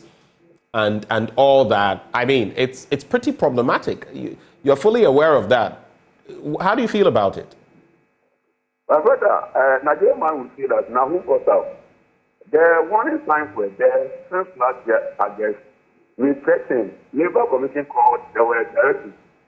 Government disregarded those directives. So, who brought this upon Mother Ghana or the university? How about now, all the university hospitals are shut down. The primary school are shut down. Now the university administrators are also on. TEWU is on. Very soon UTAS will join. So they should hurry up and put certain things right. Otherwise, the university will be grounded. And you have even indicated that you don't even want simple interest on all of this accumulated funds. You want compound interest, which makes it, well, to play on words, which compounds the problem for government. And on that as well, just to clarify, you are not bending, you are not willing to bend, to be malleable on that. You want compound interest. If it's simple interest, you are still not going to agree, right? That is right. We want compound interest. That is the position of the pension act, and you have to respect the laws of the land. I see. It is not me who is saying it, but it is the policy or the laws of the land that is saying that it is demand for compound interest or rate percentage interest. Just a quick one before I also get my other colleague in, or the other guest in. Is it correct that some of your demands have at least been met to some degree? I think the last time you had an interaction, you indicated that some issues surrounding your conditions of service had seen some positive developments. Can you walk us through those ones that have at least seen? Yes. There have been some headway. Fair Wages and Salaries Commission wrote a letter to university management cancelling our overtime allowance. But this, I have to put it on record that their letter, they've written another letter cancelling the earlier one. So our overtime allowance has been restored. There is still in that relation or in that regard. The overtime, we don't have problem with it again. Our members will be allowed to do overtime and they will be paid accordingly. So the overtime issue, we don't have problem with it. But our tier 2 issue, it is still pending. Okay. Please hold for me briefly, Mr. Donko. I do know you're driving, but hold for me. I want to come back to you briefly. Yadon Boache Amponsa is a labor consultant. Mr. Boache Amponsa, thank you for joining. Thank you, too. Good morning. Good morning to you. When you look at all these developments on the labor front, we've had conversations, on these in the past. What do you make of it? Some would say it's an electoral year. We have to get our pound of flesh. But what do you think is accounting for these mass actions in labor? Okay, let me acknowledge your cherished listeners, and then wish to say that labor matters normally do not reflect the political season, because these are bread and butter issues. So when the person is hungry, he won't wait till there's an election in the pathway before he decides to take action. That is why, as a principle, labor matters are, discussed as and when they occur. You don't allow them to compound before you take action. The moment a complaint is lodged, proactively, you engage and unlock whatever opportunity that is in there. But if you allow these things to linger on for a long time, then they become bigger issues to manage from a psych point of view. Okay? So my expectation is that, those who are in charge of national labor matters would proactively handle labor issues as and when they occur. You don't wait till it becomes a bigger issue when the workers are saying, now if you don't sort it out, we won't go to work before you react. I think that is the problem we have in this country at the moment. What would you say the posturing of government has revealed in all of this? Take, for example, the tier 2 pensions that they speak of. they have been illegally held, but it also wouldn't be the first time that such a situation has arisen. But they say Labour says it wants compound interest, not simple interest on this. How would you look at Labour from government's approach and Labour itself? In the first place, I don't subscribe to, holding pension funds. Because look, we work today because of tomorrow. All right?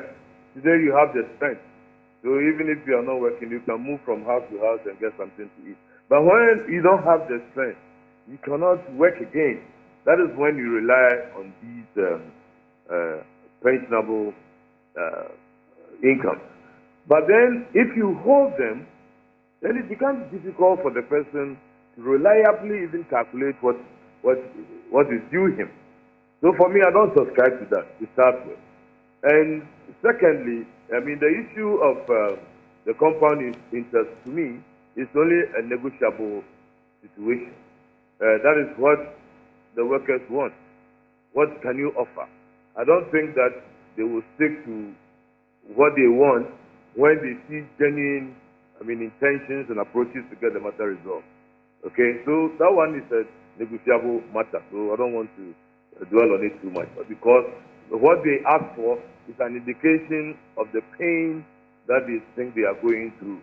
If you genuinely demonstrate that you can give something which both sides, because don't forget that when we are negotiating, it's a win-win situation.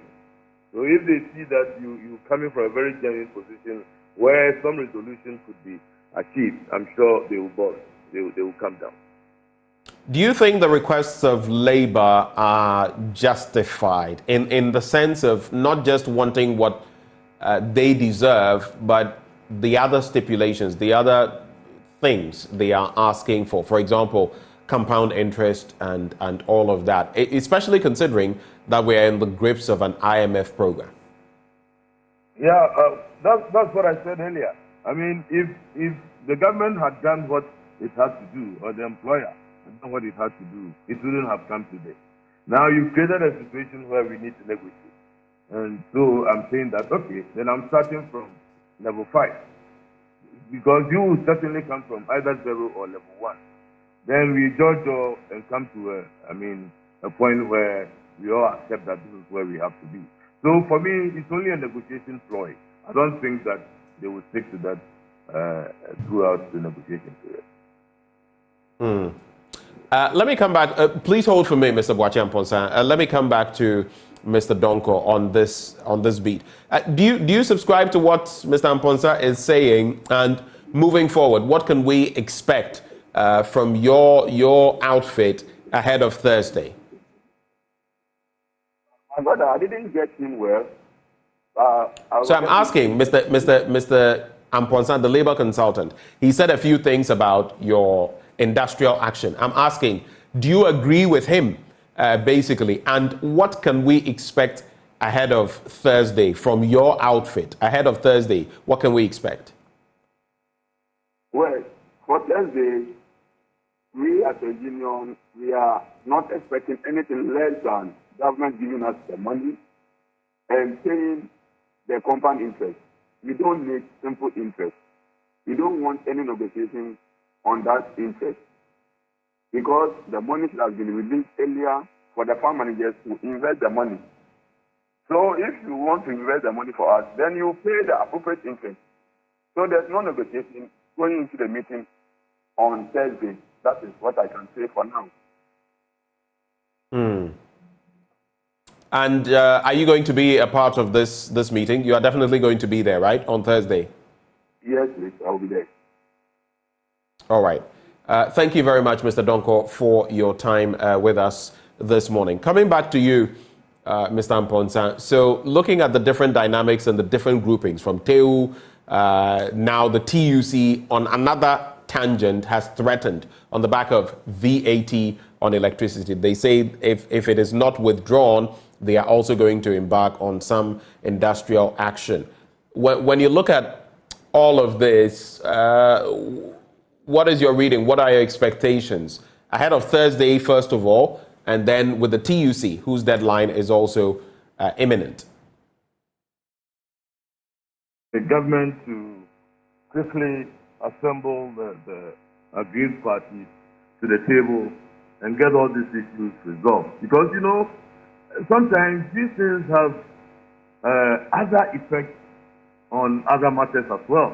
You know, because once one group is there and you've not resolved it, the likelihood is that somebody else may also get up and say that I want my matter which has been lying fallow for so long also resolved. So you resolve the issue and reduce the tension in the system because it is not good for the place of work. And I expect that the government is up to the task. They will quickly get around and get these matters resolved. The issue of the TEWU is not only for the workers. I think it's a national issue. Why? Because everybody buys power, so everybody is interested. So what happens is that other people who are not even workers but who are affected could be influencing or talking to the TEWU to take a stand that will benefit all of them.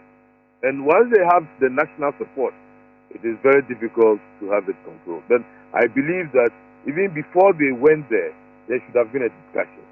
Some engagement should have taken place. Because don't forget that in January, a new adjusted salary kicked in. Okay?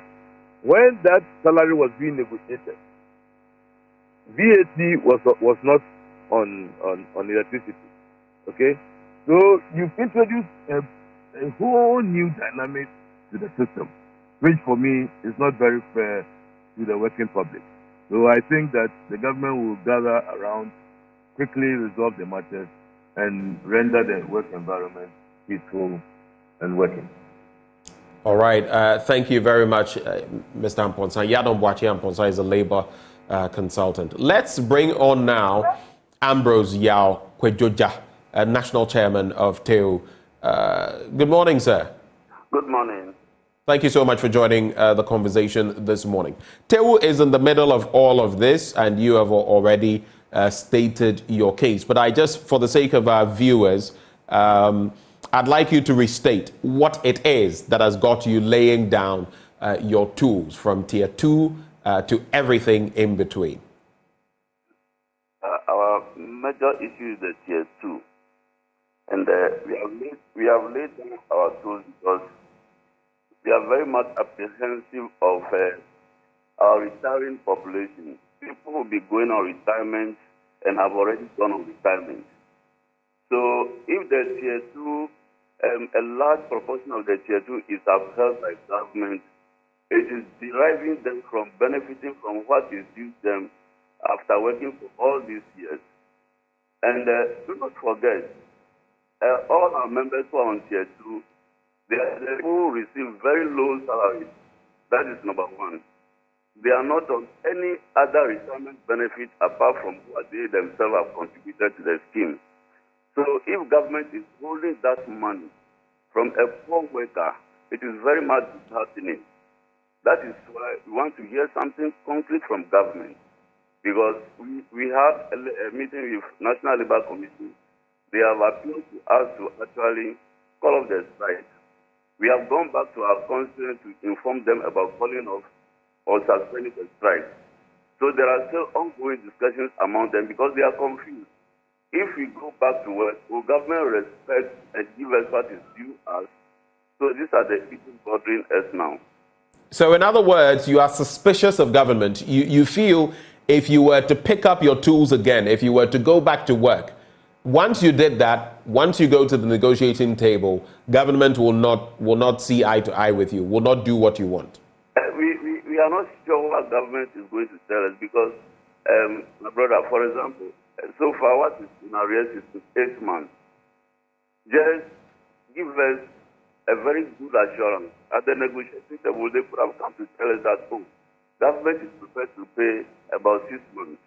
If that comes to the table, I believe workers are reasonable enough to say that, if 6 months to be paid, then our workers who have been on retirement for all this, especially for last year, because somebody who has been on retirement for the past 1 year, that person is derived of his accredited retirement benefits for all these months, which is not good enough. That is why we are suspicious and we are not sure what government is going to tell us.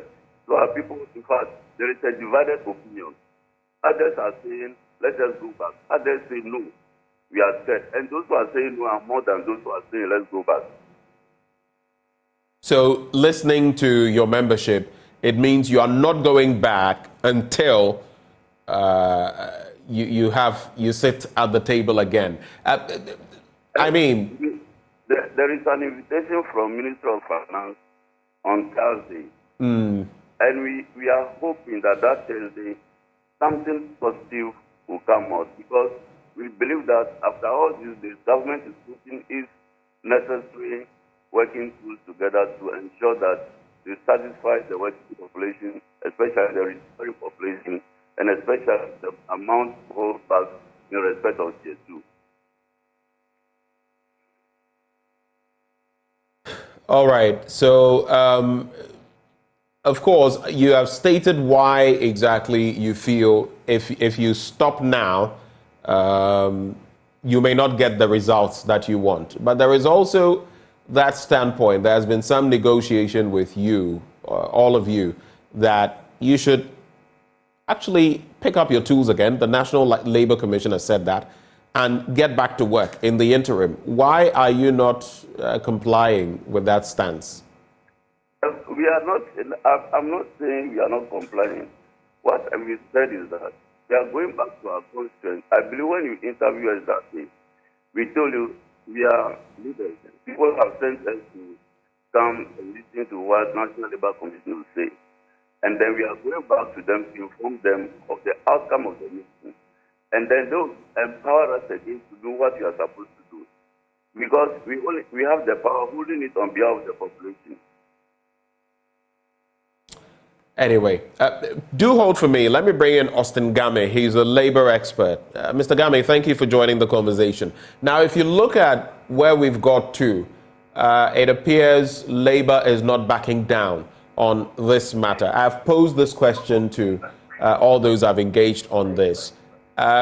Is labor right in laying down its tools? And how do you feel from government's position it has fared? Has government been fair to labor? Thank you.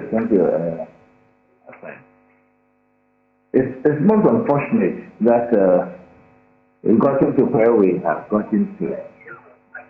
Even though it's understood that government do not have the money, the point of view here is that this is not normal negotiated collective agreement.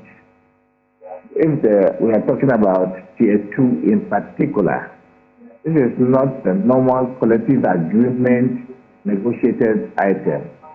I form part of the commission that wrote the pension scheme, and we did an actuarial study on how these things would play out for both sides, particularly the working people who will be going on retirement. And so listening to these things makes me nervous, because everything then is thrown out of gear. And so a lot of honest kind of engagement to be required from the employer to enable them to appreciate what they really are going through, and how both sides will agree for it, because asking for an interest, if you like, compound interest, as they are saying, makes economic sense based upon the actuarial study we did at the time.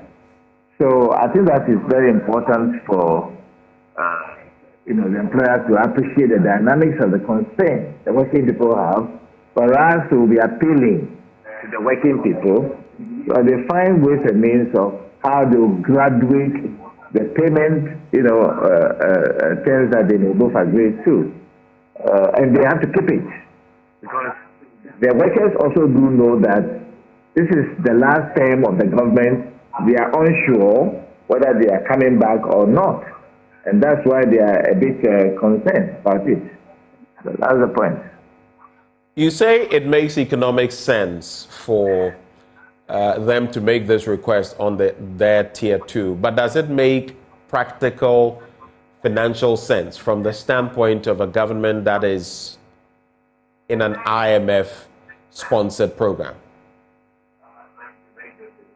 Once we introduce IMF into the whole discussion, it will create even more problems for the employer, government.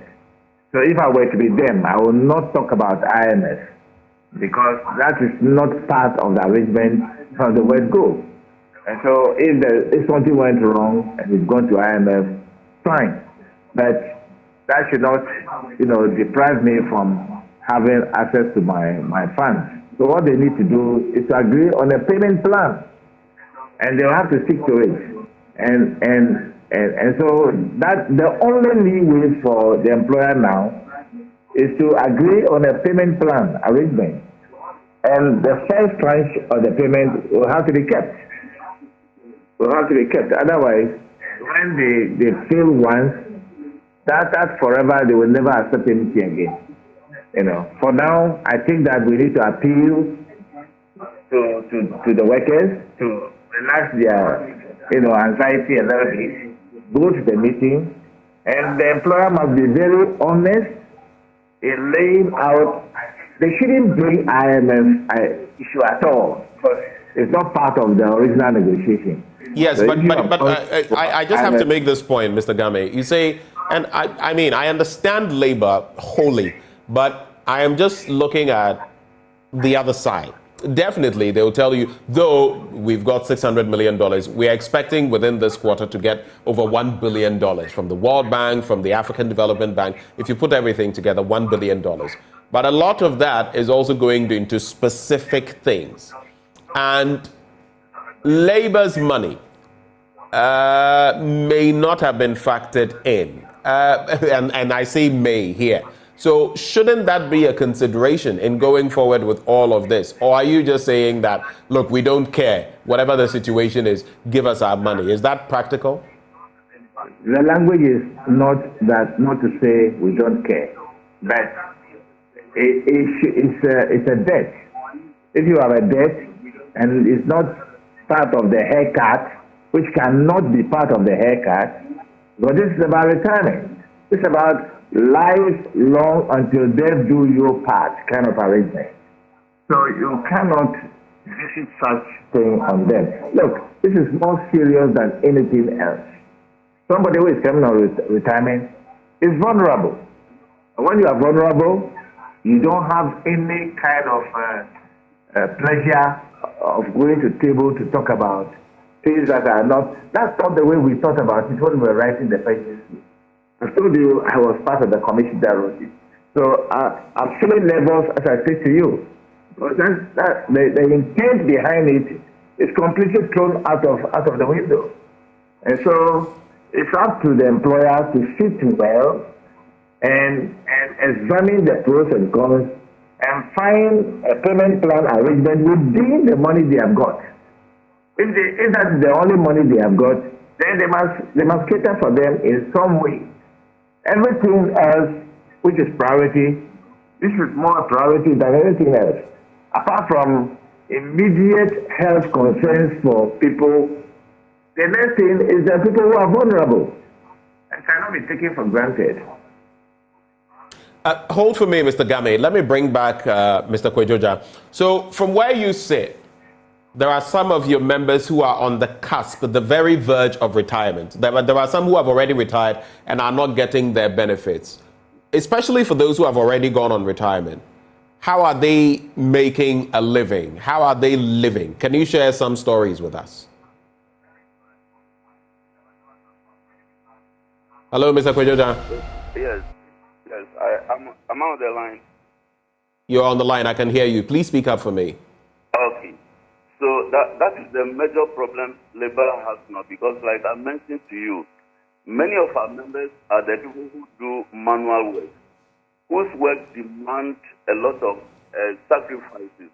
So they have sacrificed themselves for a very long time until going on retirement. And then some don't even have a very good dwelling place.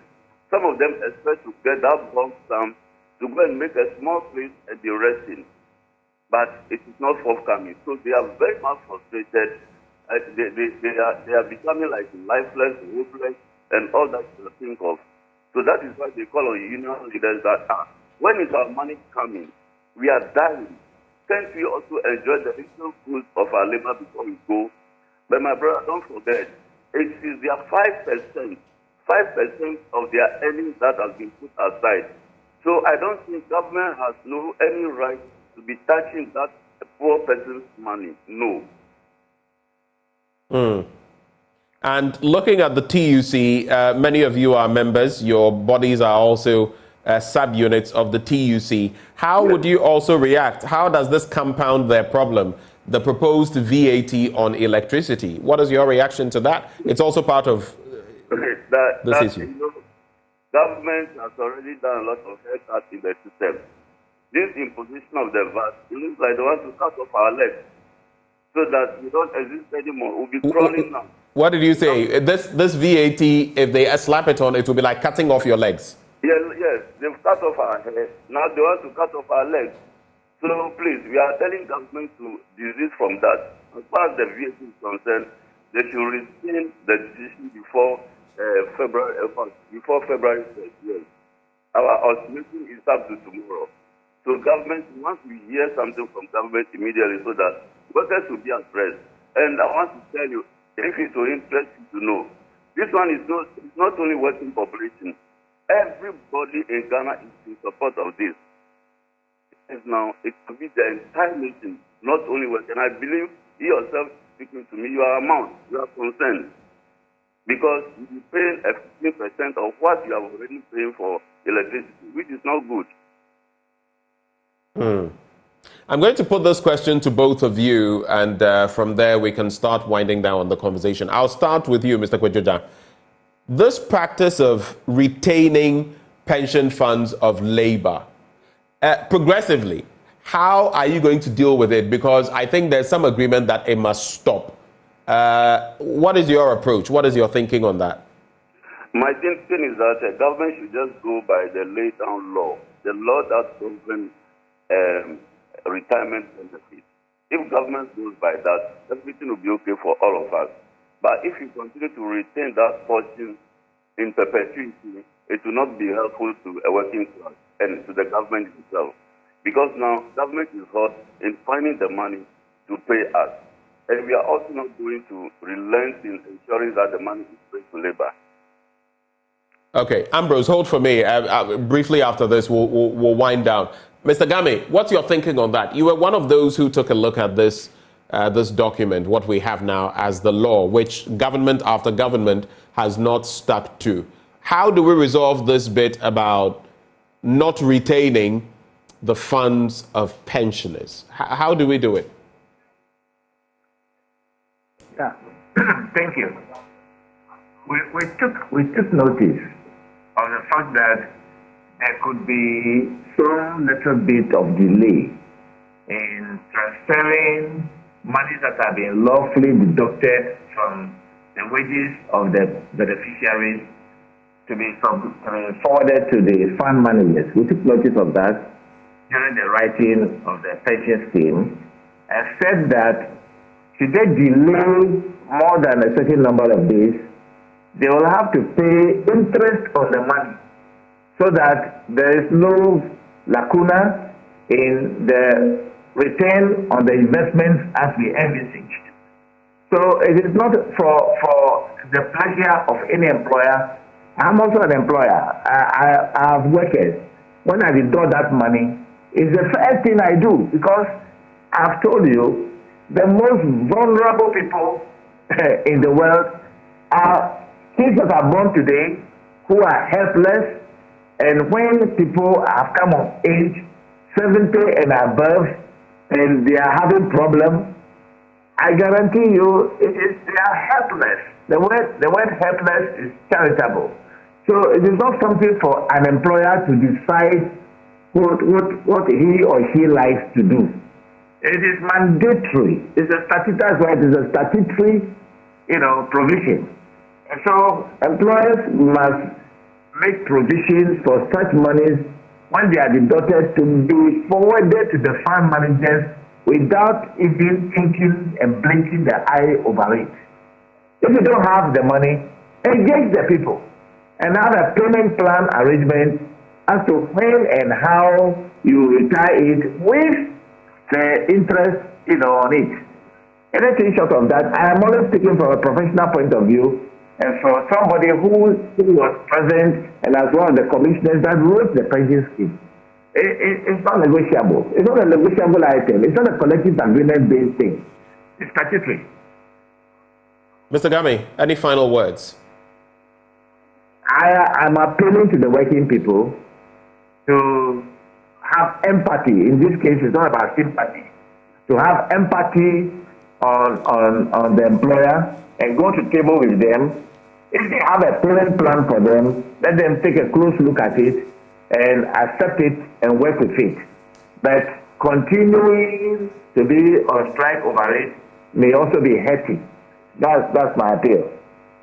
Thank you, Mr. Gami. Mr. Kwejoja, what will be your final words? Yes, so we are hoping by Thursday we will hear positive words from the government and then take a very positive step from there. Thank you very much, gentlemen, for joining the conversation. We had Isaac Donko, National Chairman, University Senior Staff Association. We also had Austin Gami, a labor expert, Mr. Yadom Boakye-Amponsan, a labor consultant, and finally, Ambrose Yaw-Kwejoja, National Chairman of TEWU. All of them joined this conversation. Well, still to come, Ghana has made significant progress in reducing the burden of malaria over the years. Testing has improved considerably from 38% in 2012 to 97.8% in 2022. The prevalence rate of malaria has also reduced from 27.5% in 2011 to 8.6% in 2022, while death due to malaria has also reduced markedly from 2,799 in 2012 to 151 in 2022. After the break, when we return, we'll be having a conversation on this with a focal person in terms of malaria case management at the Ghana Health Service, Dr. Paul Boateng. He is our guest. Do stay.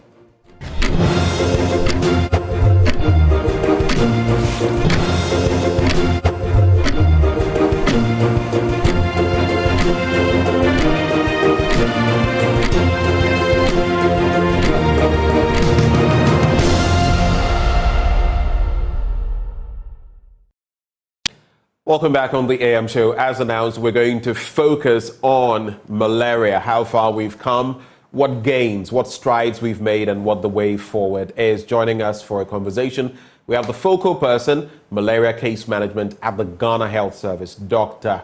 Paul Boateng. He joins the conversation. Doc, Fabume, good morning. Good morning. Thanks for coming. Happy to be here. Great. Malaria, so let me just make this known. Okay. I love animals, all animals and everything. And if they are not a pest for me, I let them be, even spider ants and all of that. But when it comes to mosquitoes, Charlie, me and them, we know they find crap because they can. I was just sharing with you that I've not been so well. Yes. Especially yesterday. I'm much better today. I think there may be some things in there I have to get checked. Okay. But malaria, I don't think is anybody's friend, right? Yes. What would you say is our status now when it comes to malaria? I just want us to start from the here and now. How far we've come, and then we can backtrack and take it from there. What's Ghana's status when it comes to malaria? Okay, so currently we'll say that malaria is endemic. Endemic? Endemic in still. Ghana. Yes, still endemic. But what it means is that we have made a lot of progress over the years. So the burden of malaria has reduced drastically over the years. And as you mentioned before this, at the start of this interview, we're recording so many cases some few years back. But that's or the prevalence of malaria was very high some years back. In fact, in the early 2000s, the prevalence was around 50 to 70%. What it meant was that if you randomly sampled 100 people on the streets and tested them for malaria, about 50 to 70 of them will have malaria parasites in their blood. That was how bad it was.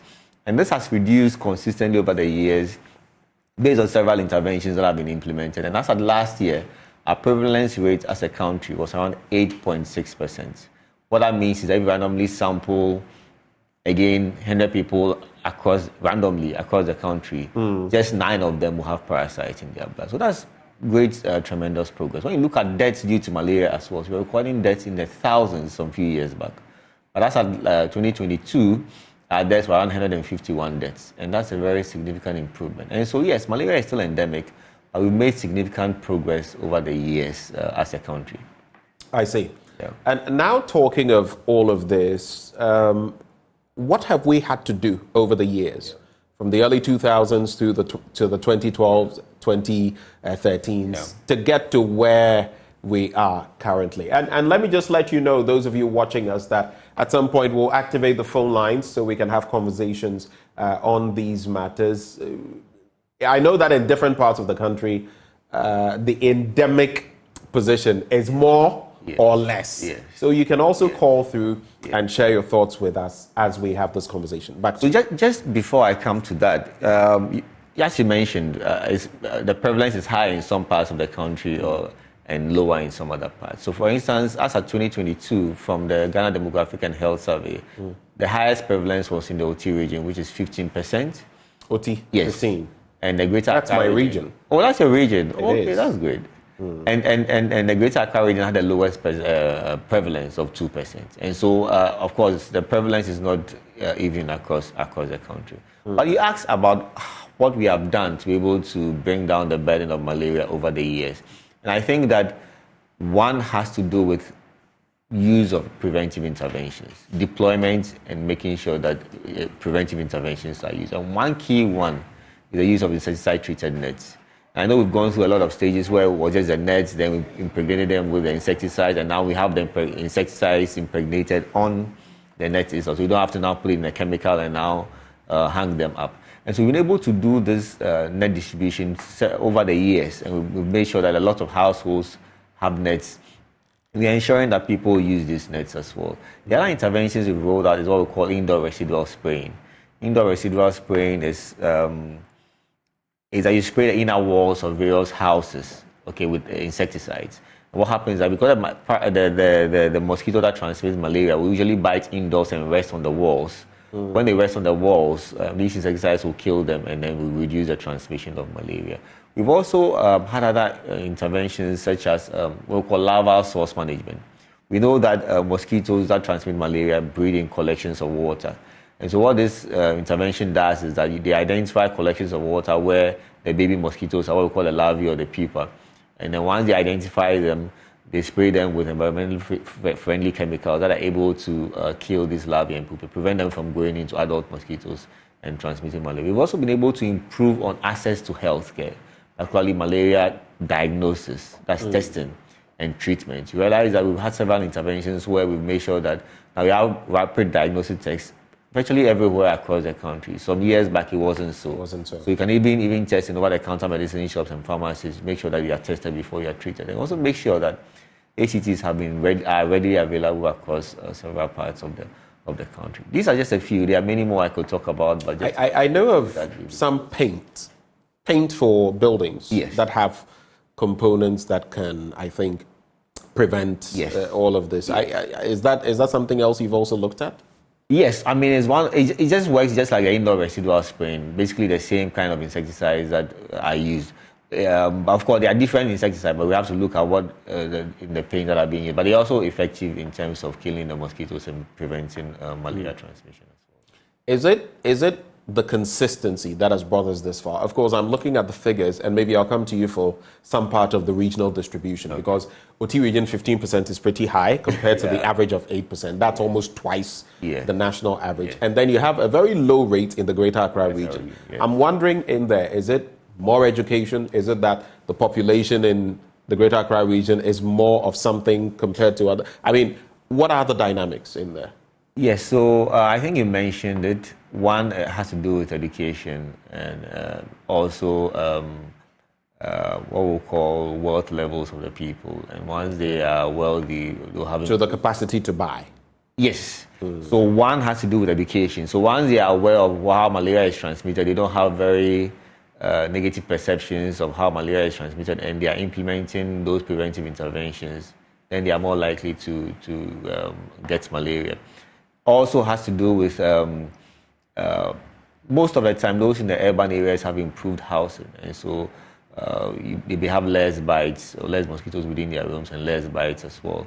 And also access to healthcare. Okay, so those in the urban areas like the Greater Accra region have greater access to healthcare compared to those in the rural areas. So these are some of the few things we could see. We also implemented a number of interventions within the Greater Accra region, like larval source management, which we believe has also helped contributed to the reduction in the burden of malaria in these areas as well. Now, even with the 2% in the Greater Accra region, I believe there are more. You say you are talking about larval source management, among others. Yes. There are some places you go by and you see, I wouldn't call them swamps, but collections of water, and you can see these mosquitoes there. Yeah. There are these types even that they skid on water. I don't know whether they are much bigger. I don't know whether they are a form of mosquito as well. But sometimes you pass by some of these areas and you see them and you know that, no, something is definitely wrong. It's breeding mosquitoes. Yeah. And these mosquitoes will end up, biting people, and we have some susceptibilities in there. But is there a drive, basically, to completely eradicate this? There's a reason I'm asking you that question. So, we recently launched our National Malaria Elimination Strategic Plan. And that plan details how we intend to eliminate malaria from Ghana. And as you mentioned earlier, the regional distribution or the burden of malaria is different in different parts of the country. So the approach we want to use is to make sure that we start in areas where the burden is very low, try and eliminate malaria in those areas first. In areas where the burden is very high, we work at reducing the burden further and to be able to eliminate malaria across the country. So in this strategic plan, elimination strategic plan, that spans from 2024 to 2028, there are 3 broad goals we want to achieve. One is to make sure that we reduce the mortality, deaths due to malaria by 90% by 2028. The second goal is to make sure that we reduce the incidence of malaria by 50% by 2020, using 2022 as baseline. And then there are 21 districts, coming directly to your question, 21 districts in the Greater Accra region, where we've already observed that the burden of malaria is very low, less than 1%, where we want to deploy interventions that would help us be able to eliminate malaria in those districts by 2028. And some of those interventions we want to deploy. Yes, the larval source management is one of them, and it's very key because it will help us to also be able to reduce the numbers, of the new mosquito species called Anopheles stephensi, which we detected in some parts of the Greater Accra region, which we are taking efforts to make sure that we curtail the negative impact of some of these. And those are much more tricky. They are much more tricky. Anopheles stephensi. I think some months back, last year or so, we're talking about them. And it's just become, because now, even if you look at the cocktail of drugs we have to take, gone are the days when you would take chloroquine and you were good. You would feel the itching, take some Piriton, and you were fine. Now we have artesunate, is it amodiaquine, and then the lumifanthrins and all of those. Lumifantrin. Yes. So it's becoming complicated dealing with them. That's the mosquito. I think that so far we are containing the situation. They have a risk of increasing the burden of malaria in urban areas particularly, but I think so far the situation is under control. And so some of the interventions we hope to implement in these 21 districts will help us push or accelerate progress towards elimination in these 21 districts. And some of them will include, so in the Greater Accra region, for instance, you won't just be treated with ACTs if you come down with malaria. We'll add one more medicine to it that will be able to clear all stages of the parasite and therefore block transmission, prevent the mosquitoes. Even if they bite you, there won't be any form of the parasite within you for them to transmit to another person, for that person to I see what. And there are, as I indicated also, there are environmental interventions like the larval source management that will be implemented to make sure that breeding sites for mosquitoes are also well controlled, together with a lot more other interventions that we hope to. There's also what we call the mass drug administration. We also piloted earlier this year and then also scale up based on the lessons we learned. But what that involves is that almost everyone within a particular geographic area will be dosed with an anti-malarial, clear any parasites within the person. And therefore, once there are no parasites, if you're even bitten by a mosquito, there won't be any parasites to be transmitted. Right. So those things will help us be able to achieve this elimination agenda in these 21 districts as quickly as possible. Okay, so now let's look at the rate, the prevalence rate in the different regions. Yeah. You mentioned 15% in OT, yes, which is a worry for me because I come from that part of the country. 2% in the Greater Accra region, that is okay for me because I'm in this region. But let's look at the dynamics across the board. Okay. What's it like in the Ashanti region? What's it like in other regions that are topical?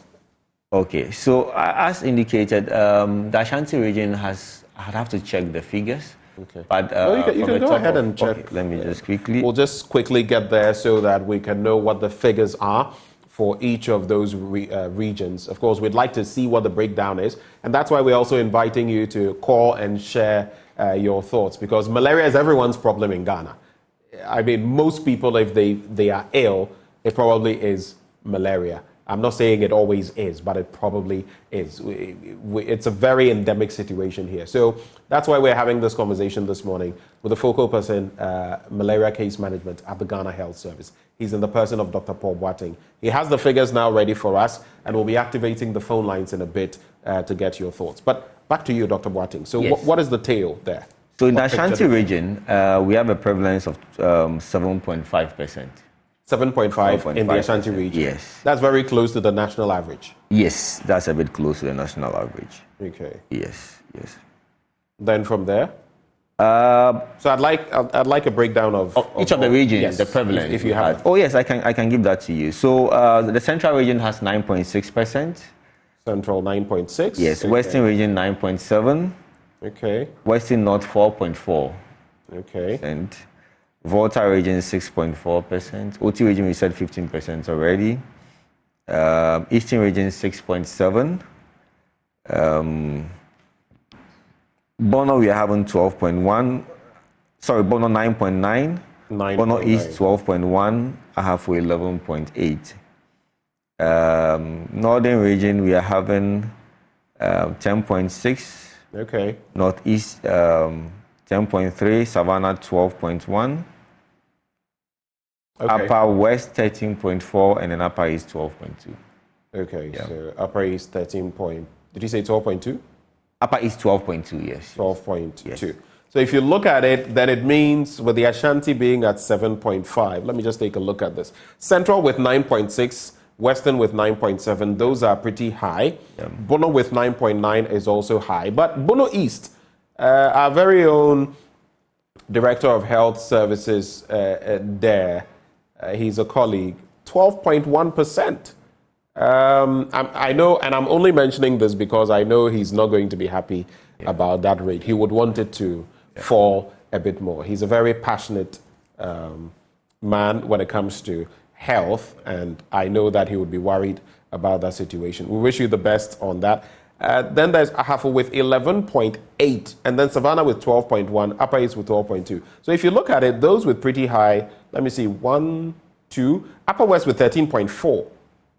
Yes, 3. Upper West 13.4, yes. Then you have OT with 15. So generally you realize that Bono East with 12.1. These are, you have about 4 or 5 regions with very high numbers. Yes, but you have to look at it against the previous. Against what it used to be. Yes. So the 50 to 75% prevalence. Yes, we've come down drastically over the years. When you look at 4 years before that, the rates were much higher. Yes, the rates were much higher. So there's much improvement over. I get the point you're making, but I'm saying that comparatively. Look, if you can have a region with about 2%, which is the Greater Accra region. I believe that's the lowest, right? That's the lowest, yes. Okay, so Greater Accra with 2%. Yeah. And then you have another orbiting around 13%. I know the dynamics, even the living areas and conditions. Yes. So more places with plants, mosquitoes will tend to. Greenery and all of that versus the concrete jungle of Accra. But I'm just saying that we have to find a way of getting them at par at some point. And that's why I asked you about the plan moving forward. And you shared that national plan. Yes. So looking at these figures, what then is the strategy to bring all of them into alignment? Okay, so the strategies span across different areas. And as you indicated, each area has its own unique peculiarity, and the burden is different. And so we try to use data to deploy interventions that are effective, okay, and that are context appropriate, okay. And so, for instance, in areas where the burden is very high, there are key interventions that we hope to deploy in those areas. So areas with moderate to very high transmission, we are looking at interventions such as larval source management. Interventions such as indoor residual spraying. I mentioned they have to spray the inner walls of those houses to make sure that they kill the mosquitoes when they land on the wall. So that's one of the interventions we hope to deploy in those areas. We also hope to deploy intermittent preventive treatment of malaria in school children. Okay, so we realize that we have a number of interventions for children under 5, but relatively the burden has reduced in those age groups and now relatively shifting to those just about 5 years. And so in that particular age group, we hope to give them medicines regularly to make sure that we clear any parasites within their system and to reduce the burden in those age groups as well. Also, we hope to deploy what we call sorry, let me just quickly check that. That's fine. Yeah. That's fine. That's fine. So that's for the moderate to high burden area. So we have what we call seasonal malaria chemo prevention. Seasonal malaria chemo prevention. Chemo prevention. Chemo prevention, yes. So that is Once I heard chemo, I got a bit... what does that mean? So that is for children, children less than 5 years. So you realize that most of the areas with high burden of malaria are usually towards from the middle to the upper, to the northern regions. And in those areas, you realize that malaria transmission is very seasonal. So a lot of the malaria cases occur within the rainy season. And so what we do is that for children who are less than 5 years, who are at high risks of severe malaria and dying from it, just at the start of the rainy season, we give them an anti-malarial and give them every month towards the end of the rainy season. That has been found to be very effective in reducing the burden of malaria and reducing deaths and severe disease in those age categories. And of course, we know that children are especially vulnerable when it comes to this. Those of us who have been bitten so many times, we develop some sort of immunity. Yes. You can still, fall. And I hear there are some blood groups that deal better with the parasite versus other blood groups. So, but you don't want the viral or the burden to be too high, because then it could even take your life. But focusing on the children, what's the rate of prevalence? Does this reflect on the children as well in all these areas? Yes, it reflects on the children, yes. Usually, even in this study, we use children to give us these national statistics. Okay, so you focus more on children? Yes. The prevalence among children. I have a message coming through. It says, the government has not prioritized the building of hospitals and health issues in general so that fighting of malaria will be achieved. They are only interested in, in how to make money for themselves and their families at the expense of the taxpayer. Which brings me to another question. When it comes to, of course, yes, some things have been done in tackling malaria. Government will tell you about Agenda 111, which some people will tell you will not materialize before this term is over. But what would you say the fight of malaria has been like, the push financially, logistically? How much do you have available to you? How much more do you need to be able to reach out further and ensure that what you want to do can be achieved? I always go back to this point. I've lived in Cuba before. Cuba found a way. Yes, they may have in that part of getting into South America, Zika, there's this other one that doesn't come to mind. But they may have those, but they don't have malaria. They've eradicated it. What's your reaction to that? I don't know why we're still here and can't do something about it. Is it because of where we are? Well, our climate also contributes. Yeah, that's why I'm asking. Is it because of where we are? Yes. Our climate contributes to that. But what I will say is that there are other African countries that have been able to eliminate malaria. And most recently, just about a week or two to our game against Cape Verde, Cape Verde was declared malaria-free. So they've beaten us in terms of not just being football, malaria-free, and they beat us in football too. They are beating us everywhere. Yes. But you asked me about how much you would need for us to be able to implement this strategy. How much are you getting, first of all? How much more do you need logistically? Well, we hope, and it's just hope, that we could get maybe close to about $1 billion. $1 billion Yes. But just to clarify, do you mean 1 million or 1 billion? 1 billion. But you see, the strategic plan is estimated to cost about $3 billion. US. Okay. But of course, we are looking at it not just about health sector activities, but all sectors implementing activities or interventions to make sure that malaria is brought down. Okay. But we are hoping to get maybe 1 billion, but we have a deficit of about $2 billion. And I would call on the private sector or on other non-governmental agencies to come in to support the fight against malaria. Because when you invest in malaria, the returns on investments are very high, about 1:22. And so we would call upon the private sector to help us be able to bridge this funding gap for us to be able to bring the burden of malaria down.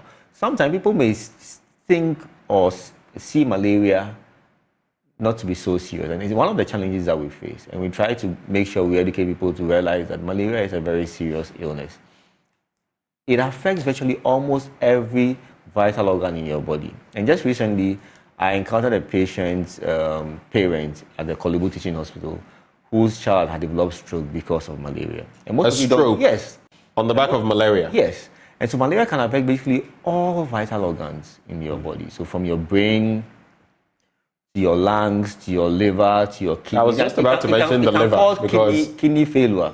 So all the key organs in the body, malaria can affect. But how about your brain? I've heard things in the past. Affect your brain. So we realize that children will come up with what we call cerebral malaria. It affects your brain. You are confused, you are unconscious, you are in coma, okay?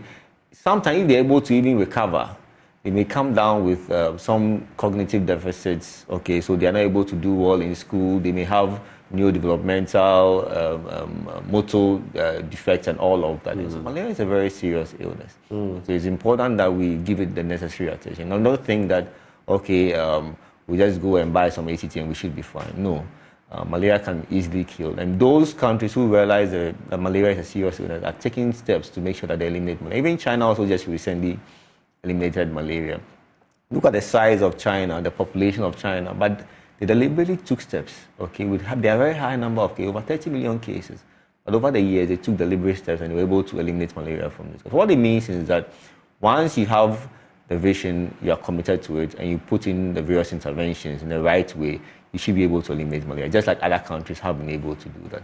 You realize that, for instance, if you are recording about, let's say, a little over 5 million cases, which is even an underestimate, okay, let's assume that an ACT will cost even 10 cedis. 10 cedis times 5 million will be what, 50 million. Okay. Now, assuming that, okay, you were given ACT, they added paracetamol to it, and sometimes you may add other medications to it. Now, assuming that, okay, the transport that you took to the hospital is not added.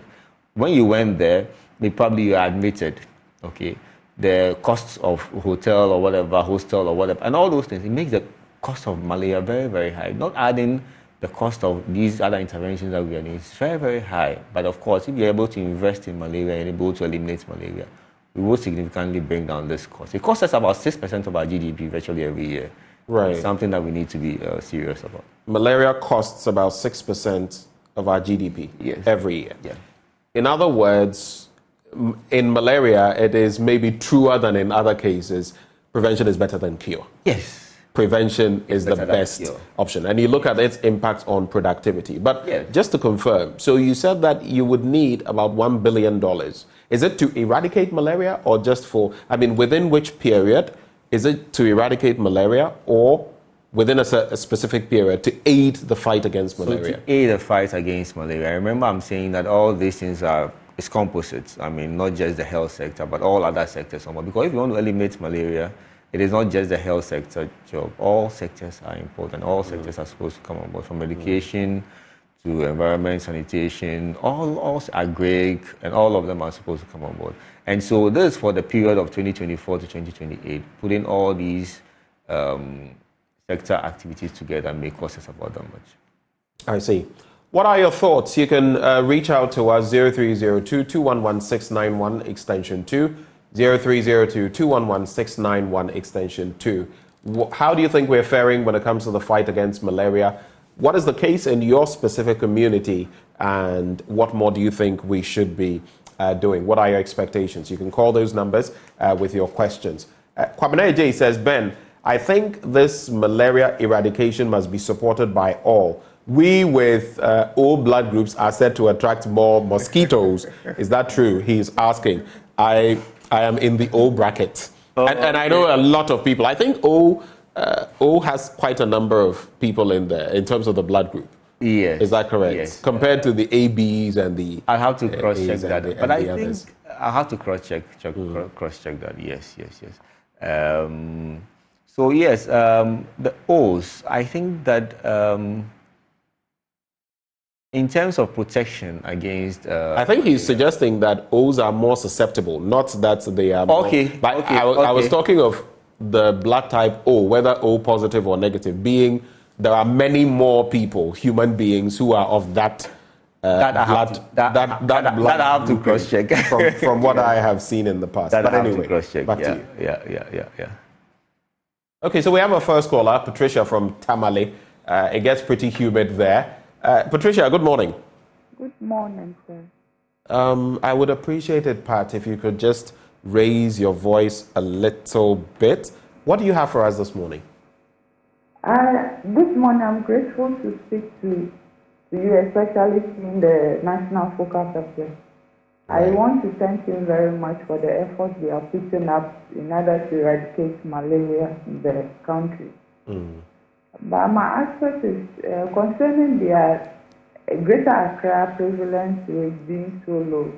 I would like to find out if the pharmaceutical, the pharmacies, the chemical shops that are also testing and treating, some not testing and treating, are they able to capture those data in order to act? But when you look at the northern zone, they probably the waiting zones, health centers are so close to the people, they are able to attend the facilities, and then let me say the testing and then the treatment probably may help with the prevalence being so high, even though it's coming down across the years.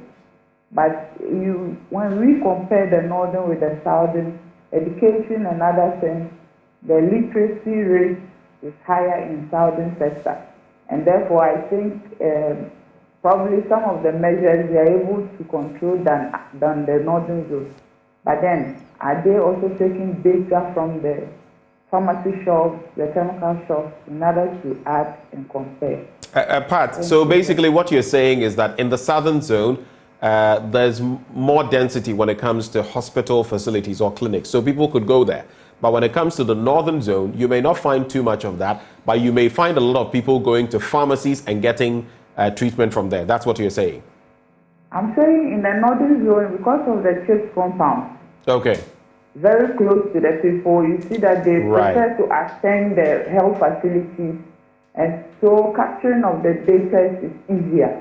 But I'm trying to find out from the southern zone, education is also a bit higher there. Right. So probably someone may think going to the hospital is stressful. Let me just get to the pharmacy shop where they can test and treat. So I want to know whether they're able to capture data from them to add to the health facilities in order to compare. Right. I now get your point. Thank you very much, Pat. Thank you, sir. Thank you. Any quick response to that? So currently, our national data does not include that from the pharmacies and community pharmacies and over-the-counter medicine shops. But what we do is that we try to estimate, based on the deficits in the data that we have, knowing that we don't get all the data from these places, we try to estimate as much as possible to be able to get some level of accuracy with our data. But what we hope to do with this elimination strategic plan is to make sure that we bring the community pharmacies and over-the-counter medicine shops on board. create a reporting system where they can report to, because we know that a significant number of people attend or visit these places for healthcare.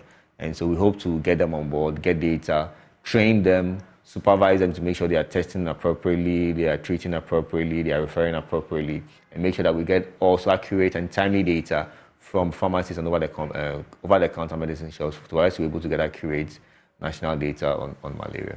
All right. We have a caller from Dunkwa. Is it Tasha or Sasha? From Dunkwa, Government Hospital. What's the name? I'm Shasha from Dunkwa Government Hospital. Oh, Shasha. Shasha. Okay. Yeah. All right. Shasha, please, what are your thoughts? Good morning. Good morning. I'm sending my greetings to my honorable Dr. Watson. Right. The guy who is talking about malaria. Right. So send my greetings to him. Say Shasha. He was working in the government hospital. All right. All right. Thank you. I know why the mosquitoes like the hospitals too much. Like the government hospital. Most of our mosquitoes, they came here in the evening, so I don't know why the mosquitoes are worried the hospitals. And so what can we do to prevent it? Normally, the malaria control was coming to spray us for us, but this time, they have stopped. So a lot of people are getting malaria. So what can we do? So we should do something so that malaria can be reduced from Bukau and stop this thing. This time I was listening to our dear doctor, Dr. Govt. All right. All right. Thank you, Shasha. Obviously, this is someone you know. Yes, I know. Okay. I know Shasha very well. I used to work at the hospital. So okay, in Dunkwa. Yes. Oh, okay. That's in the central region. And it's quite funny what he said. You know, some people say that you go to hospital now. The mosquitoes will it's like a gathering. You know, meet me there. Yes. When you come to the hospital, the mosquitoes are like, here we are. I see. But I think that is a valid concern, and I think that health facilities across the country have to take this seriously. And you know, we try to provide insecticide-treated nets in health facilities for patients to sleep under when they are admitted. But the challenge was that, hygiene-wise, people sleeping under them, leaving, keeping the nets clean and all of that became a challenge. And so I think that just a few facilities are practicing that now. But I think that I'll encourage health facilities across the country to look at managing their environment very well. Most likely there are collections of water around the hospital or health facility environment where that they are not managing very well. So beyond just providing bed nets or even waiting for a national program to come in and undertaking the residual spraying in the various wards, we can also look at how we can manage our environment, clear breeding collections of water that breed mosquitoes, clear those areas, and make sure that at least we can also do something in our own way to reduce the number of... It's a collective effort. Yes. We have our role to play. Yeah. You guys have your role to play as well. Yeah. We have Edmund from Dentura. Edmund, good morning. Yeah, good morning. Actually, it is Tupuhiman Lewa Dentura. Right. I happen to work. I'm working at the health directory. I see. Yeah. What is your take? Do you also have mosquitoes, in your hospitals, playing games with your patients? Not that. Really, it's not happening in our setup now. I see. Okay. Yeah, I'm actually online on eradicating malaria, and I want to contribute to your program. Please go ahead. All right. Actually, eradicating malaria has been a national policy as Ghana Health Service, and there have been series of programs and policies gearing towards that. For the past 4 years, there has been introduction of RCSS, which is malaria vaccine. So looking at the situation where on your bulletin you made mention that there has been a reduction in malaria prevalence from 27% to I think about lower, something about 8 or 9%. So bringing it to your notice that there has also been a policy where they introduced RCSS, which is malaria vaccine, where children under 5, so from 6 months to 5 years, they are giving RCSS vaccine. And it has also contributed immensely to reducing malaria under 5. Yeah. Okay. And the mortality as well among children under 5. So we are making a huge impact in Ghana Health Service with this policy. And we thank you for the good work for Mother Ghana. We're grateful to you. Thank you, and thank you to all the staff. Right. To Queen Lower Intra District. So we're getting interesting calls, Dunkwa, Denchira, and other places. Okay, I have some comments coming through. This one says, Mohammed Ibn Isaka, before you react, the simple way to eradicate malaria is for governments to employ sanitation workers and equip them efficiently to work. They must ensure regular salary payments for these sanitation workers. Our gutters should be enclosed ones or not open gutters, as is happening now. Our current open gutters should be sprayed regularly and desilted regularly. Gone are the days of the town council or tankase. If tankase came to you, it meant that Charlie. Asemato. This one comes through from a respected professor in the sciences, and he says, "Good morning, Ben. I want to believe the Ghana Health Service is talking about elimination of malaria, not eradication. They are quite different." I have now heard some of the GHS callers saying eradication. I think that is not correct. So please clarify elimination versus eradication, because I think eradication is more. Yes, so eradication is more global. So global eradication of malaria. But elimination is localized? Yes, localized. So in a particular geographic area or specified area, yes. So the right term to use is elimination of malaria if you are referring to Ghana or some parts of Ghana. But eradication is a global agenda. All right. Thank you for that clarity. And thank you, Prof. I know you usually don't want me to mention your name, which is why I'm not mentioning your name, but I saw your comments. Thank you for shooting them through. You can still call that number 0302-211-691, 0302-211-691 as we get ready to wind down on this conversation. And I'm happy about the comments on the malaria vaccine. And I think it's something that the government hopes to, or the Ghana Health Service hopes to roll out across all districts by 2028. And it's part of these will strategy. Be prevalent, predominantly for children, For children under 5 years. Children under 5. Yes. So usually it's incorporated into our routine immunization system, given when the children go for weighing. So at 6 months, 7 months, 9 months, and then at 18 months. Oh, so it will be taken in doses and different batches. Yes. And we found we reduce the incidence of malaria, reduce the incidence of severe malaria, and these children dying from severe malaria as well. And so we hope that currently there's a number of districts that are implementing the malaria vaccination, but by 2028, the plan is to make sure that all districts across the country come on board and have malaria vaccination as part of the interventions within their districts. Yes. That's an interesting one. Do we have a call on the line? Yeah. Moses from Bolga. Good morning. Good morning.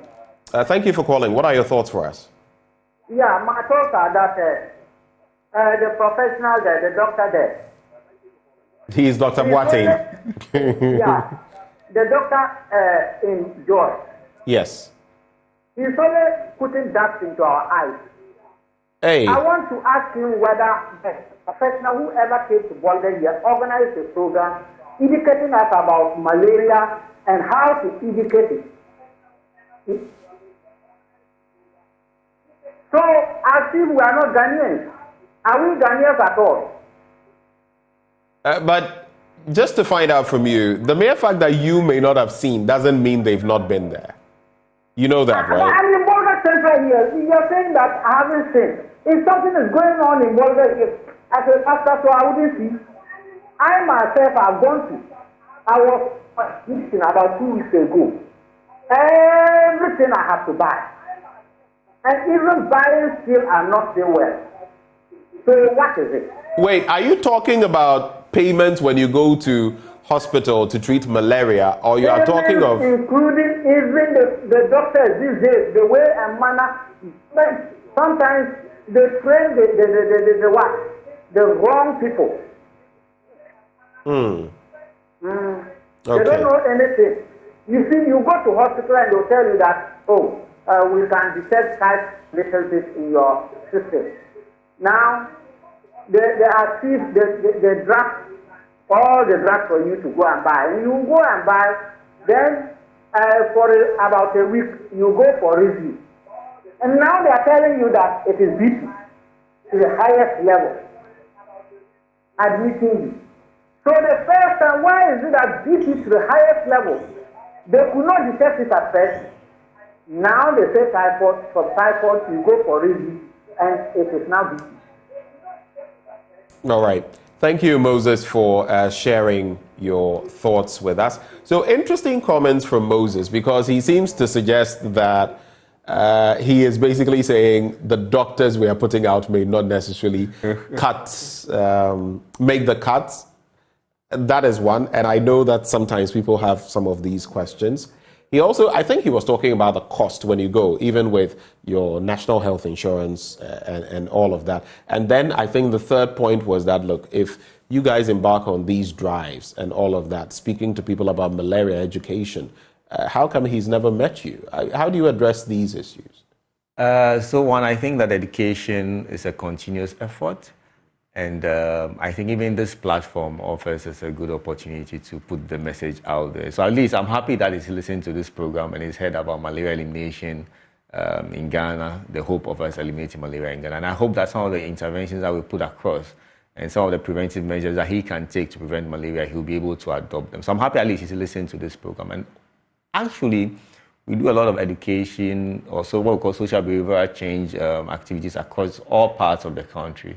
And if he hasn't heard about any of our various interventions in terms of social behavioral change communication, I'll say that's unfortunate. But it also tells us that we still have to do more beyond what we are doing now. So we have to make sure that we engage all appropriate media, from social media to traditional media to even community information centers and every means possible to make sure that we reach all the population.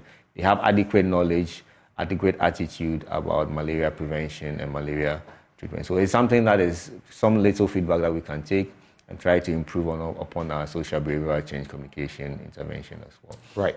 The other part is that malaria treatment, diagnosis and treatment is covered under the National Health Insurance Scheme. And so ideally supposed to be free. If there are any challenges in terms of people paying for that, I think that we have to look further into it to see why that is happening. But ideally, supposed to be covered by the National Health Insurance Scheme. So maybe you might want to cast your lenses towards Bolga and see what is happening. And there are so many Bolga. malaria interventions we undertake in the upper Asia, and specifically Bolga. And one key one is what we call seasonal malaria chemo prevention, which I mentioned earlier. And there's a huge education that goes along with that. But as indicated, we'll still work hard to make sure that we reach everyone across the country. All right. Any final words, Doc, before we wrap? I would say that malaria elimination is possible, as has been demonstrated by other countries that have been able to do that. And I would say that malaria elimination is not just a health sector effort, but all of us have to come on board. All sectors, from education to agri to environment to sanitation, all of us have to be on board to make sure that this elimination agenda is achieved. The other thing too is that communities have to take leadership and ownership of this elimination activity. They don't have to wait for national or the region to come with money before they can take action to prevent breeding of mosquitoes and prevent themselves from being bitten by mosquitoes and getting malaria. Communities should sit down, districts should sit down, various communities sit down, look at where mosquitoes are breeding, take action to clear these areas, and not wait for national to come to them. I also want to implore the private sector to support this elimination agenda. They should make sure that they support us either financially, logistically, by all means possible for us to be able to achieve this elimination agenda. And as we always say, zero malaria starts with me and it starts with you. So let's all take action towards zero malaria in Ghana. Well, thank you very much and keep up with the good work. Dr. Paul Boateng joined us this morning. He's the focal person, malaria case management at the Ghana Health Service. Stay with us on the AM show. There are still some very germane conversations we have coming your way after the break.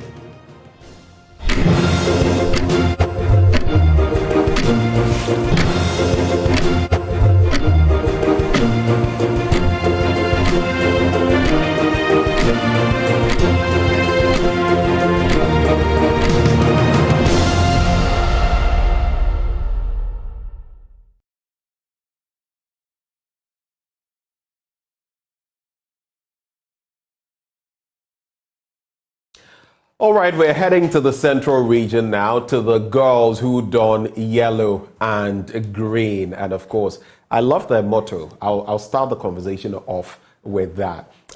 We have the girls from Wesley Girls High School. They're here with us. There's a lot they're going to be talking to us about from their year group in 2002. Joining the conversation, we have Harriet Alori Baswa Kanlisi. This one. And so she is member planning committee, and then Ekia Oparibia Amponsa member planning committee. Ladies, thank you for joining the conversation. Thank you. You're making me sweat like that with this. All right, so Wesley Girls High School. I like I said, I always like to hear your motto. What is the school's motto? Let me test you guys very quickly. Quick test. So at Wesley Girls High School, our motto is live pure, speak true, right wrong, and follow the king. I told you. Okay. And the king here being? The king being our Lord, our Lord Jesus Christ. Yes. All right. We're a Methodist school, so we espouse Christian values. So here we are as old students of Wesley Girls. I'll be getting into why exactly you're here, but I want to start off with how Wesley Girls has shaped you. That's a question that whenever I put to my friends who are old students of the school. Let me start with you.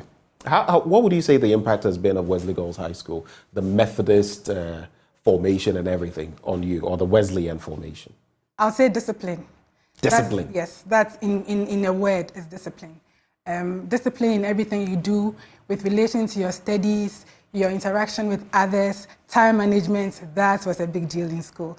And I believe that for most of us, leaving Wesley Girls has helped us to shape our lives, to plan and to execute and achieve. So I'll say discipline is the most important aspect. No surprises in there if you see lots of achievers who are from Wesley Girls. And for you? I'd say excellence. I think one of the hallmarks of a Wesley Girls High School student and old students is excellence.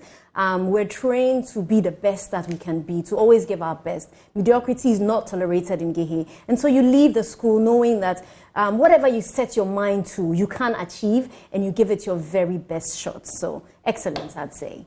Okay. And so, I'll add that the school is called HMS Excellence.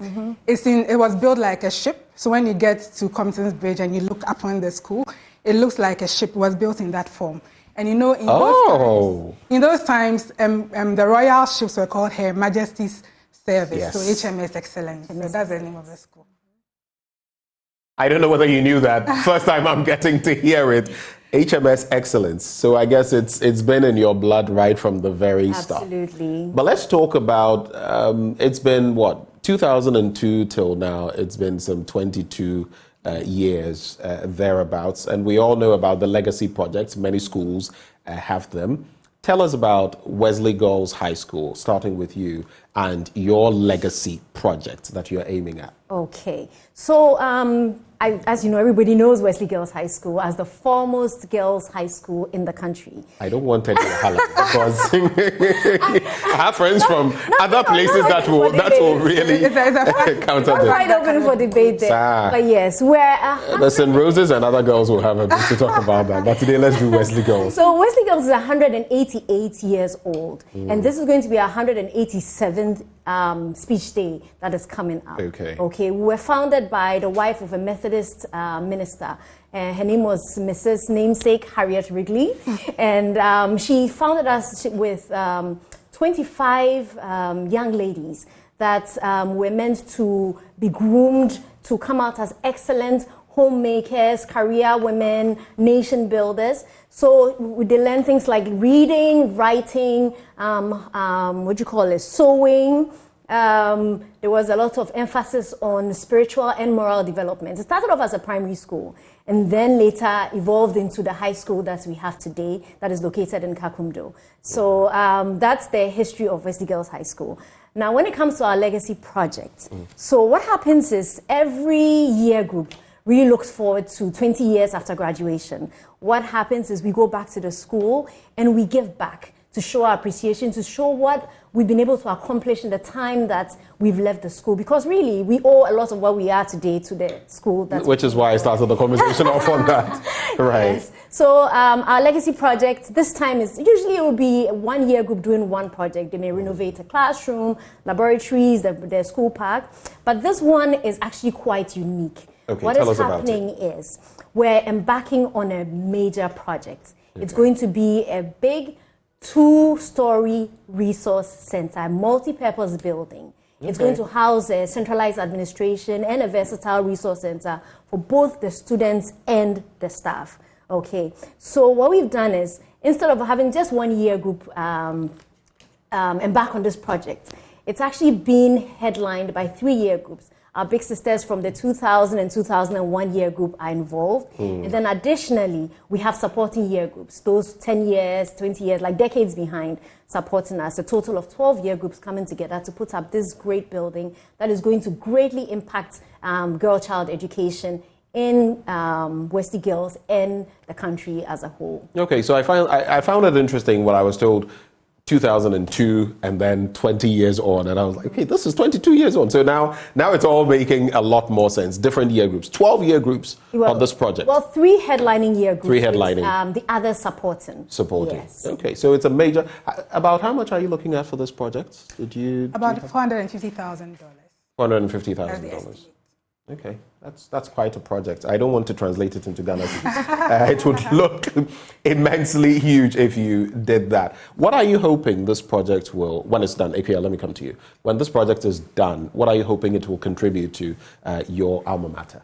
Well, it's going to bring about coordination in administration and in student services. Currently, there is no centralized administration block. The headmistress's building is under the sick bay, accounts office is elsewhere, it's all scattered. And so this will bring coordination. The building would have a training center in there, it would have offices, it will have a guidance and counseling unit. And this is especially important for the school because growing teenagers have so many challenges, and it's at that time in their life that they need to speak to adults, responsible adults who have their interests at heart. So having the privacy, a place to go to speak is very important. So this this goes to the core of the school, which is holistic education.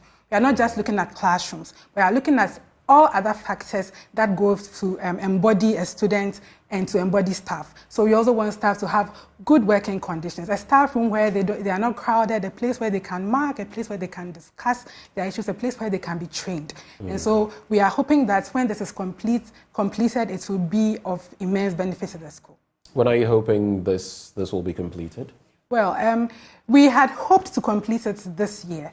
However, due to financial challenges, we have been able to complete the phase 1, which is the exterior works. The building is up, the exterior works, roofing and everything is done.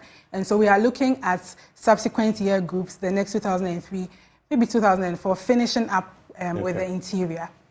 That's interesting, and I like the way you're coming together. 3 headline groups, and then all these groups supporting. That's mass action there. But coming back to you, Harriet, tell us a bit about your speech day events. I have fond memories when it comes to speech and prize giving days because but we weren't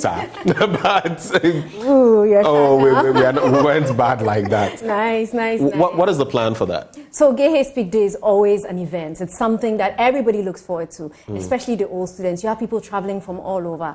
Now, like I said, it's 20 years. We've been anticipating this for a whole 20 years. So we don't just restrict it to the weekend of the speech day. We actually start off, it's an entire year's build up to the speech day, right? And then everything culminates on the weekend this year of the 10th of February in Cape Coast. We started off with, the torch was handed over to us last year in February, and since then, every month we have some kind of a program that we undertake. And mostly these programs are designed not just to entertain us, but also to impact people, not just ourselves, but the communities that we find ourselves in. We've had breast cancer screening programs that we've done. We've had menstrual health programs that we did at Anya Community Experimental School. We went there, discussed menstrual health with the girls, and then also donated some sanitary products to them. We've had interactions with our former headmistresses.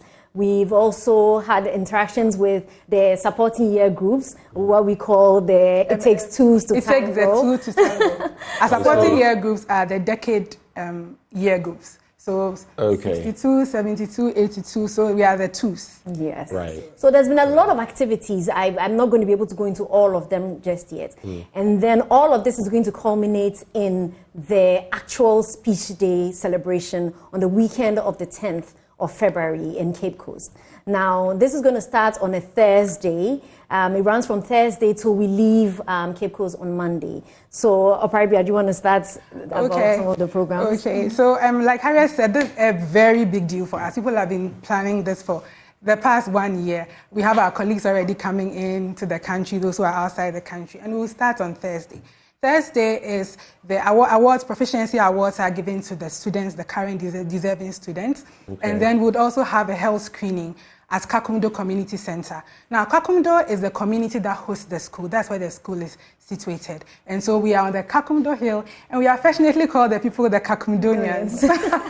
So yes, we would be having a health screening for them, and it's a way of giving back to this community that has hosted us so graciously over the years. And then in the evening, there will be a literary night. Literary night, a program put up by the students, and it's all things literary. Interesting, electric atmosphere, plays, poetry, music, whatever you think about, name it, Wesley Girls will do it. So that's literary night on Thursday night. Then on Friday is the actual homecoming where most of the old girls would arrive. We would have we would have Jama. Now I know people think we don't sing Jama, but we really can. We are good at everything. He probably has the best Jama. Yes. We are the best at everything we do. So we have. We thought you guys were. I mean, the general perception is that. Wait till you see our experience, really. So we'd have that as well. We have a brass band. We enter the school. There will be a watering of the plants, and then lighting of a perpetual flame. This is a symbolic action that we do. You have a perpetual flame. Oh yes, of course. And then, that's supposed to signify growth and development. Then we will hand over. There'll be inspection of the legacy project and the handing over of the project. We would also have an Impact Makers Awards night. There'll be a cadet parade, our Air Force Cadet Parade, the first Girls Air Force Cadet Parade in Ghana. They'll be on display. And then in the evening, we'll have an Impact Makers Awards night. Now, this is an awards night that we've instituted for teachers and teaching and non-teaching staff who impacted us whilst we were in school. And so we've invited them all. They are very excited to come, and we are eagerly awaiting to see them to catch up on how the last 20 odd years have been. And so that will be for the evening of Friday. Then on Saturday, we have the speech day itself, which I always see as an AGM of sorts, because it's an opportunity for the school to give an account of its stewardship over during the 1 year period. And so we'd have everyone coming in. It's a very carnival atmosphere, like everybody is happy. And we have parents, we have old students, current students, staff, current, past, the GES, we have the Methodist Church, everybody coming in for speech day. Then in the evening, we would have our anniversary party. We would let our hair down, we would tango, we would dance. And then on Sunday, we would have Thanksgiving service. And then we'll go to the beach to crown it all. Let our hair down, chill by the beach. What's a trip to Cape Coast without the beach? I see. Sounds mouth-watering, this package you've put together. I'm still surprised at some of the things in there because the assumption was that, So you're showing your other side. Oh, yes. You're getting to know the real Gehe. Yes, the entire holistic. The whole package. Human that is a Gehe. The full package. The full package. Okay. So let's look at, I'm sure with all of this, you have lots of sponsors that are making all of this possible. You have the opportunity now of acknowledging some of them. I think you can share them. I'm sure there are many. You can share them amongst yourselves. Harriet, starting with you. We had a lot of people who generously donated to this project, and we just want to say thank you so much to them. We'll start with, in no particular order, there's Guinness Ghana Limited. We have Special Eyes, Kojofori Enterprise. We have Voltic. Millennium Insurance. Yes. You can share it. You can go ahead. Go ahead. A whole lot. And at this point, I also like to mention our patron, Mrs. Lucy Quist. She's also an old girl, and she has been very supportive of us during this period. And so we'd like to say thank you to her. We look forward to seeing her next week on the Kakumdo Hill. Okay. Shall we expect her?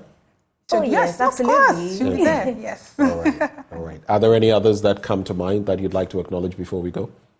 There's, which...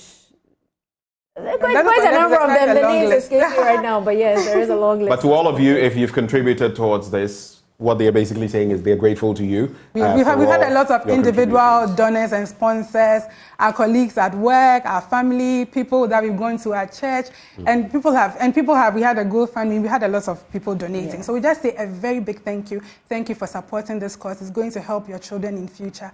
This is a project that is going to last for decades. And I must also add that, like we mentioned, this is the first phase that we're getting done with.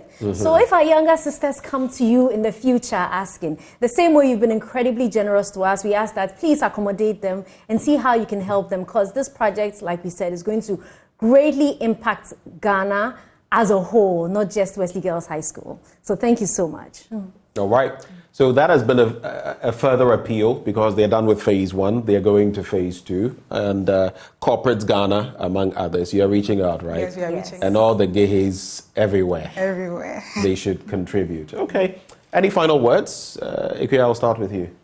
Yes, I'll just let me say Oparibia. I see that is the name that they know you by, right? Oparibia. Right. Yes, I'll say, just to say that this is a time for us to show appreciation for what the school has done for us over the years, and time to give back, time to go back to school. We are very excited. We look forward to everyone coming and having a good speech day. All right, Harriet? Yes. I would like to say that we look forward to having everybody there at the speech day celebration with us. Like we said, one of the things that Gehe really imbibes in us is the concept of gratitude and giving back. And so we don't want that message to be lost in this, in all the fun and activities that we're going to be having over the weekend. Everybody should come, have fun, and remember that excellence is really what we need in this country to move forward. So, yes. All right, thank you very much. Oparibia has signaled that there's something else. And that's one thing, riding on what Harriet said about the school teaching us gratitude. It starts right from when we are there. And so generally we have a tradition whereby an exiting Form 3 year does a project for the school. This is something that we eagerly do. It's not an imposition, but it's something that we do. So when we were leaving school in 2002, we paved a section of the school. So for those who know, that's the section between the old assembly hall and the Form 3's block. We call it Jasper Square. And 20 years on, it's still there. It still has our inscription on it, and it's always a joy to go there. Well, you can always find that joy on this network, Joy News. Wesley Girls High School, the year group of 2002, and they are up to many great things on behalf of the school and, of course, for the country as well. I'm going to do this, Harriet, and if I mix it up, please let me know what the proper pronunciation is. Okay. Those who joined us for this conversation, Harriet Aloribaswa Kanlisi. Is that it? Harriet Aloribaswa. Harriet Aloribaswa. You're really close, Kanlisi. so okay. I give you props for that. Thank you. She's a member of the planning committee, and Ikuya Oparibia Amponsa, member planning committee as well. Ladies, thank you very much for joining the conversation, and we wish you the very best on February the 10th. And in fact, the period before, during, and after that. I appreciate you having us. Thank you very much. We look forward to seeing you there. We'll try. Make it. We'll try. Please come. On what day does this fall? So the main speech day is on Saturday, but you're invited to come right from Thursday till Monday. All right. The gays want to, they want me there. I don't know what is going to happen, but we'll see how it goes. Stay with us. We'll be back in a moment. We can see whether it's possible to take some of your calls. You know the number to call, 0302 211 691. We'll be right back.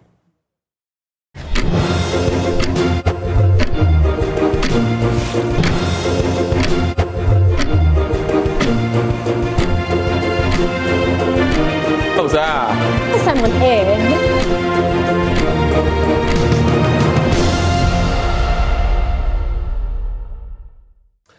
Welcome back on the AM show. In a few minutes, we'll be rounding everything off, but we'd still love to hear from you if you have any comments on any of the conversations we've had here this morning, from the labor front and the industrial actions and the negotiations that are set to happen on Thursday, to fighting malaria, to everything in between. You could even share your thoughts on the MPP's latest primaries. What are your thoughts? You can call that number 0302-211-691. I'll reiterate this in anticipation of calls. The Black Stars, and that's, I don't know why today I'm talking so much about them. Let's not blame the players too much. We all know the problems in there, the political problems, NDC, MPP, within the Black Stars, the monetary issues, how, and I think the GFA ought to take a lot of blame as well. I don't know why a lot of people are not looking there. Some people are. What is the GFA stance in all of this? If from 2006 we were doing so well, went to 3 World Cups, Mondials, back to back, and all of a sudden we can't find our way. I mean, yes, recently we went to the World Cup. What was the performance like? So how about the GFA and everything in between? How are we faring? What are we doing in that respect? And the sums of money we pump. I hear now that we're going to expend some $8.5 million on this tournament, at least where we got to. And there are other groupings, even boxing. How much attention are we paying to that, Mr. Sports Minister? So, I mean, for me, I think the problem goes beyond any technical set of players. That's why I'm saying that let's not focus on a TEWU or an Iñaki Williams. What sort of service do we give Iñaki Williams? There's a lot of selfishness. There's a lot of, I don't get it. And sometimes even the selection of players and the manipulation in there. So don't blame these players alone. Iñaki left and immediately went and scored for his club. TEWU left and went and scored a brace. Were they the problems, technically? Or were they the only sole problems? We have a call on the line. Good morning. Hello, good morning. It appears we've lost that caller. 0302-211-691. You left right when I was coming to you, and maybe that could be the opportunity that you missed. 0302-211-691. If we have any more time, we can pick just a few more calls, and then we can wrap it up here. Already we've taken some of your calls on malaria and the situation in the country. 0302-211-691. You can let me know what your thoughts are, and then we can wrap it up from there. We have a caller, Bright from Tema. Hello, good morning, Bright. Yeah, good morning. What thoughts are on your mind for us this morning, Bright? Okay, so about the Ghana Black Stars. I think, first of all, we should be blaming the technical team, especially the keeper trainer. We don't see the reason why you should be using Richard Ofori, because at least they will be on the bench. Right. I don't know whether maybe the two of them are Richard, that's why, but for us to be coming and tell us that he's the luckiest goalkeeper. I was about to mention that one. We are playing with our emotions, and politicians should leave the selection for the technical things to be doing. You understand? This is time that we need to take the political aspect from Ghana Black Stars. Man, please. We are suffering in the country. Ghana Black Stars should be winning match so that at least we'll be happy. But if they are doing this, I'm thinking maybe it's a Singathon, Cookathon that will be uniting us. Thank you very much. Singathons and Cookathons will be uniting us. Yes, because Ghana Black Stars cannot give us joy. So the Cookathon and then the Singathon should be on. They should be continuing. They should be ongoing. You understand? Series of them should be ongoing in the country. Well, thank you. It will be uniting us. Thank you for sharing your thoughts. Let's move on to our next caller, Alhaji Yaya. Where are you calling from? Hello? Yeah, I'm calling from Tamale. All right, Alhaji Yaya, please go ahead with your thoughts. I think you'll be our final caller. Yes, in fact, this one concerns with the controller and accountant general. Right. And it concerns our honorarium that is not paid to our department for 3 years now. For how many years? For 3 years. 3 years. Yeah, it's in 3 years arrears. So what is this what is this honorarium for, or these honoraria? What are they for? Yeah, it is paid to accountants for the work that they assist government to attain more revenue. Okay, and do you know why you've not been paid? Yeah, the last time we checked, we were told that there was a budget cut. And budget cut means that means the percentage that we're supposed to have received, we're supposed to have reduced, but we're not given at all. And from 3 years now, we have never been paid. Rawlings paid for 8 years. Kufuor paid for 8 years. Atamis paid. John Mahama paid. Even this government paid for 4 years. But it's just these 3 years that is in arrears. I see. So you're basically saying within this Fourth Republic, this is the first time and we are those preparing national accounts for the government. Why does it sound like the way you are saying it? We are those preparing, almost like Charlie, you don't pay, we are go mafia you. Is that what you're saying? No, what I'm saying is the way that we do concerning the accounts of this government or to government is very, very important. Right. Yes, it's very, very important because we prepare national accounts. Without our accounts, auditors cannot even do their work. I get you. Well, yes, thank you. We will have to prepare accounts for auditors to do their work. But as I'm speaking to you now, auditors get all what they are supposed to get, but we don't get what we are supposed to get. Right. Thank you. Thank you so much for bringing this matter to light. And it's something that... So we would like to use your media to appeal to government. Right. Yeah. We have to go now, but thank you. Thank you so much for bringing this matter to light. We'll definitely have our team look into it. Thank all of you who have called. Thank all of you who have watched, shared the feed today from Sweetie Abochi and I, Benjamin Akakpo. We're grateful to you for your time. News Desk is up next. Do stay for that.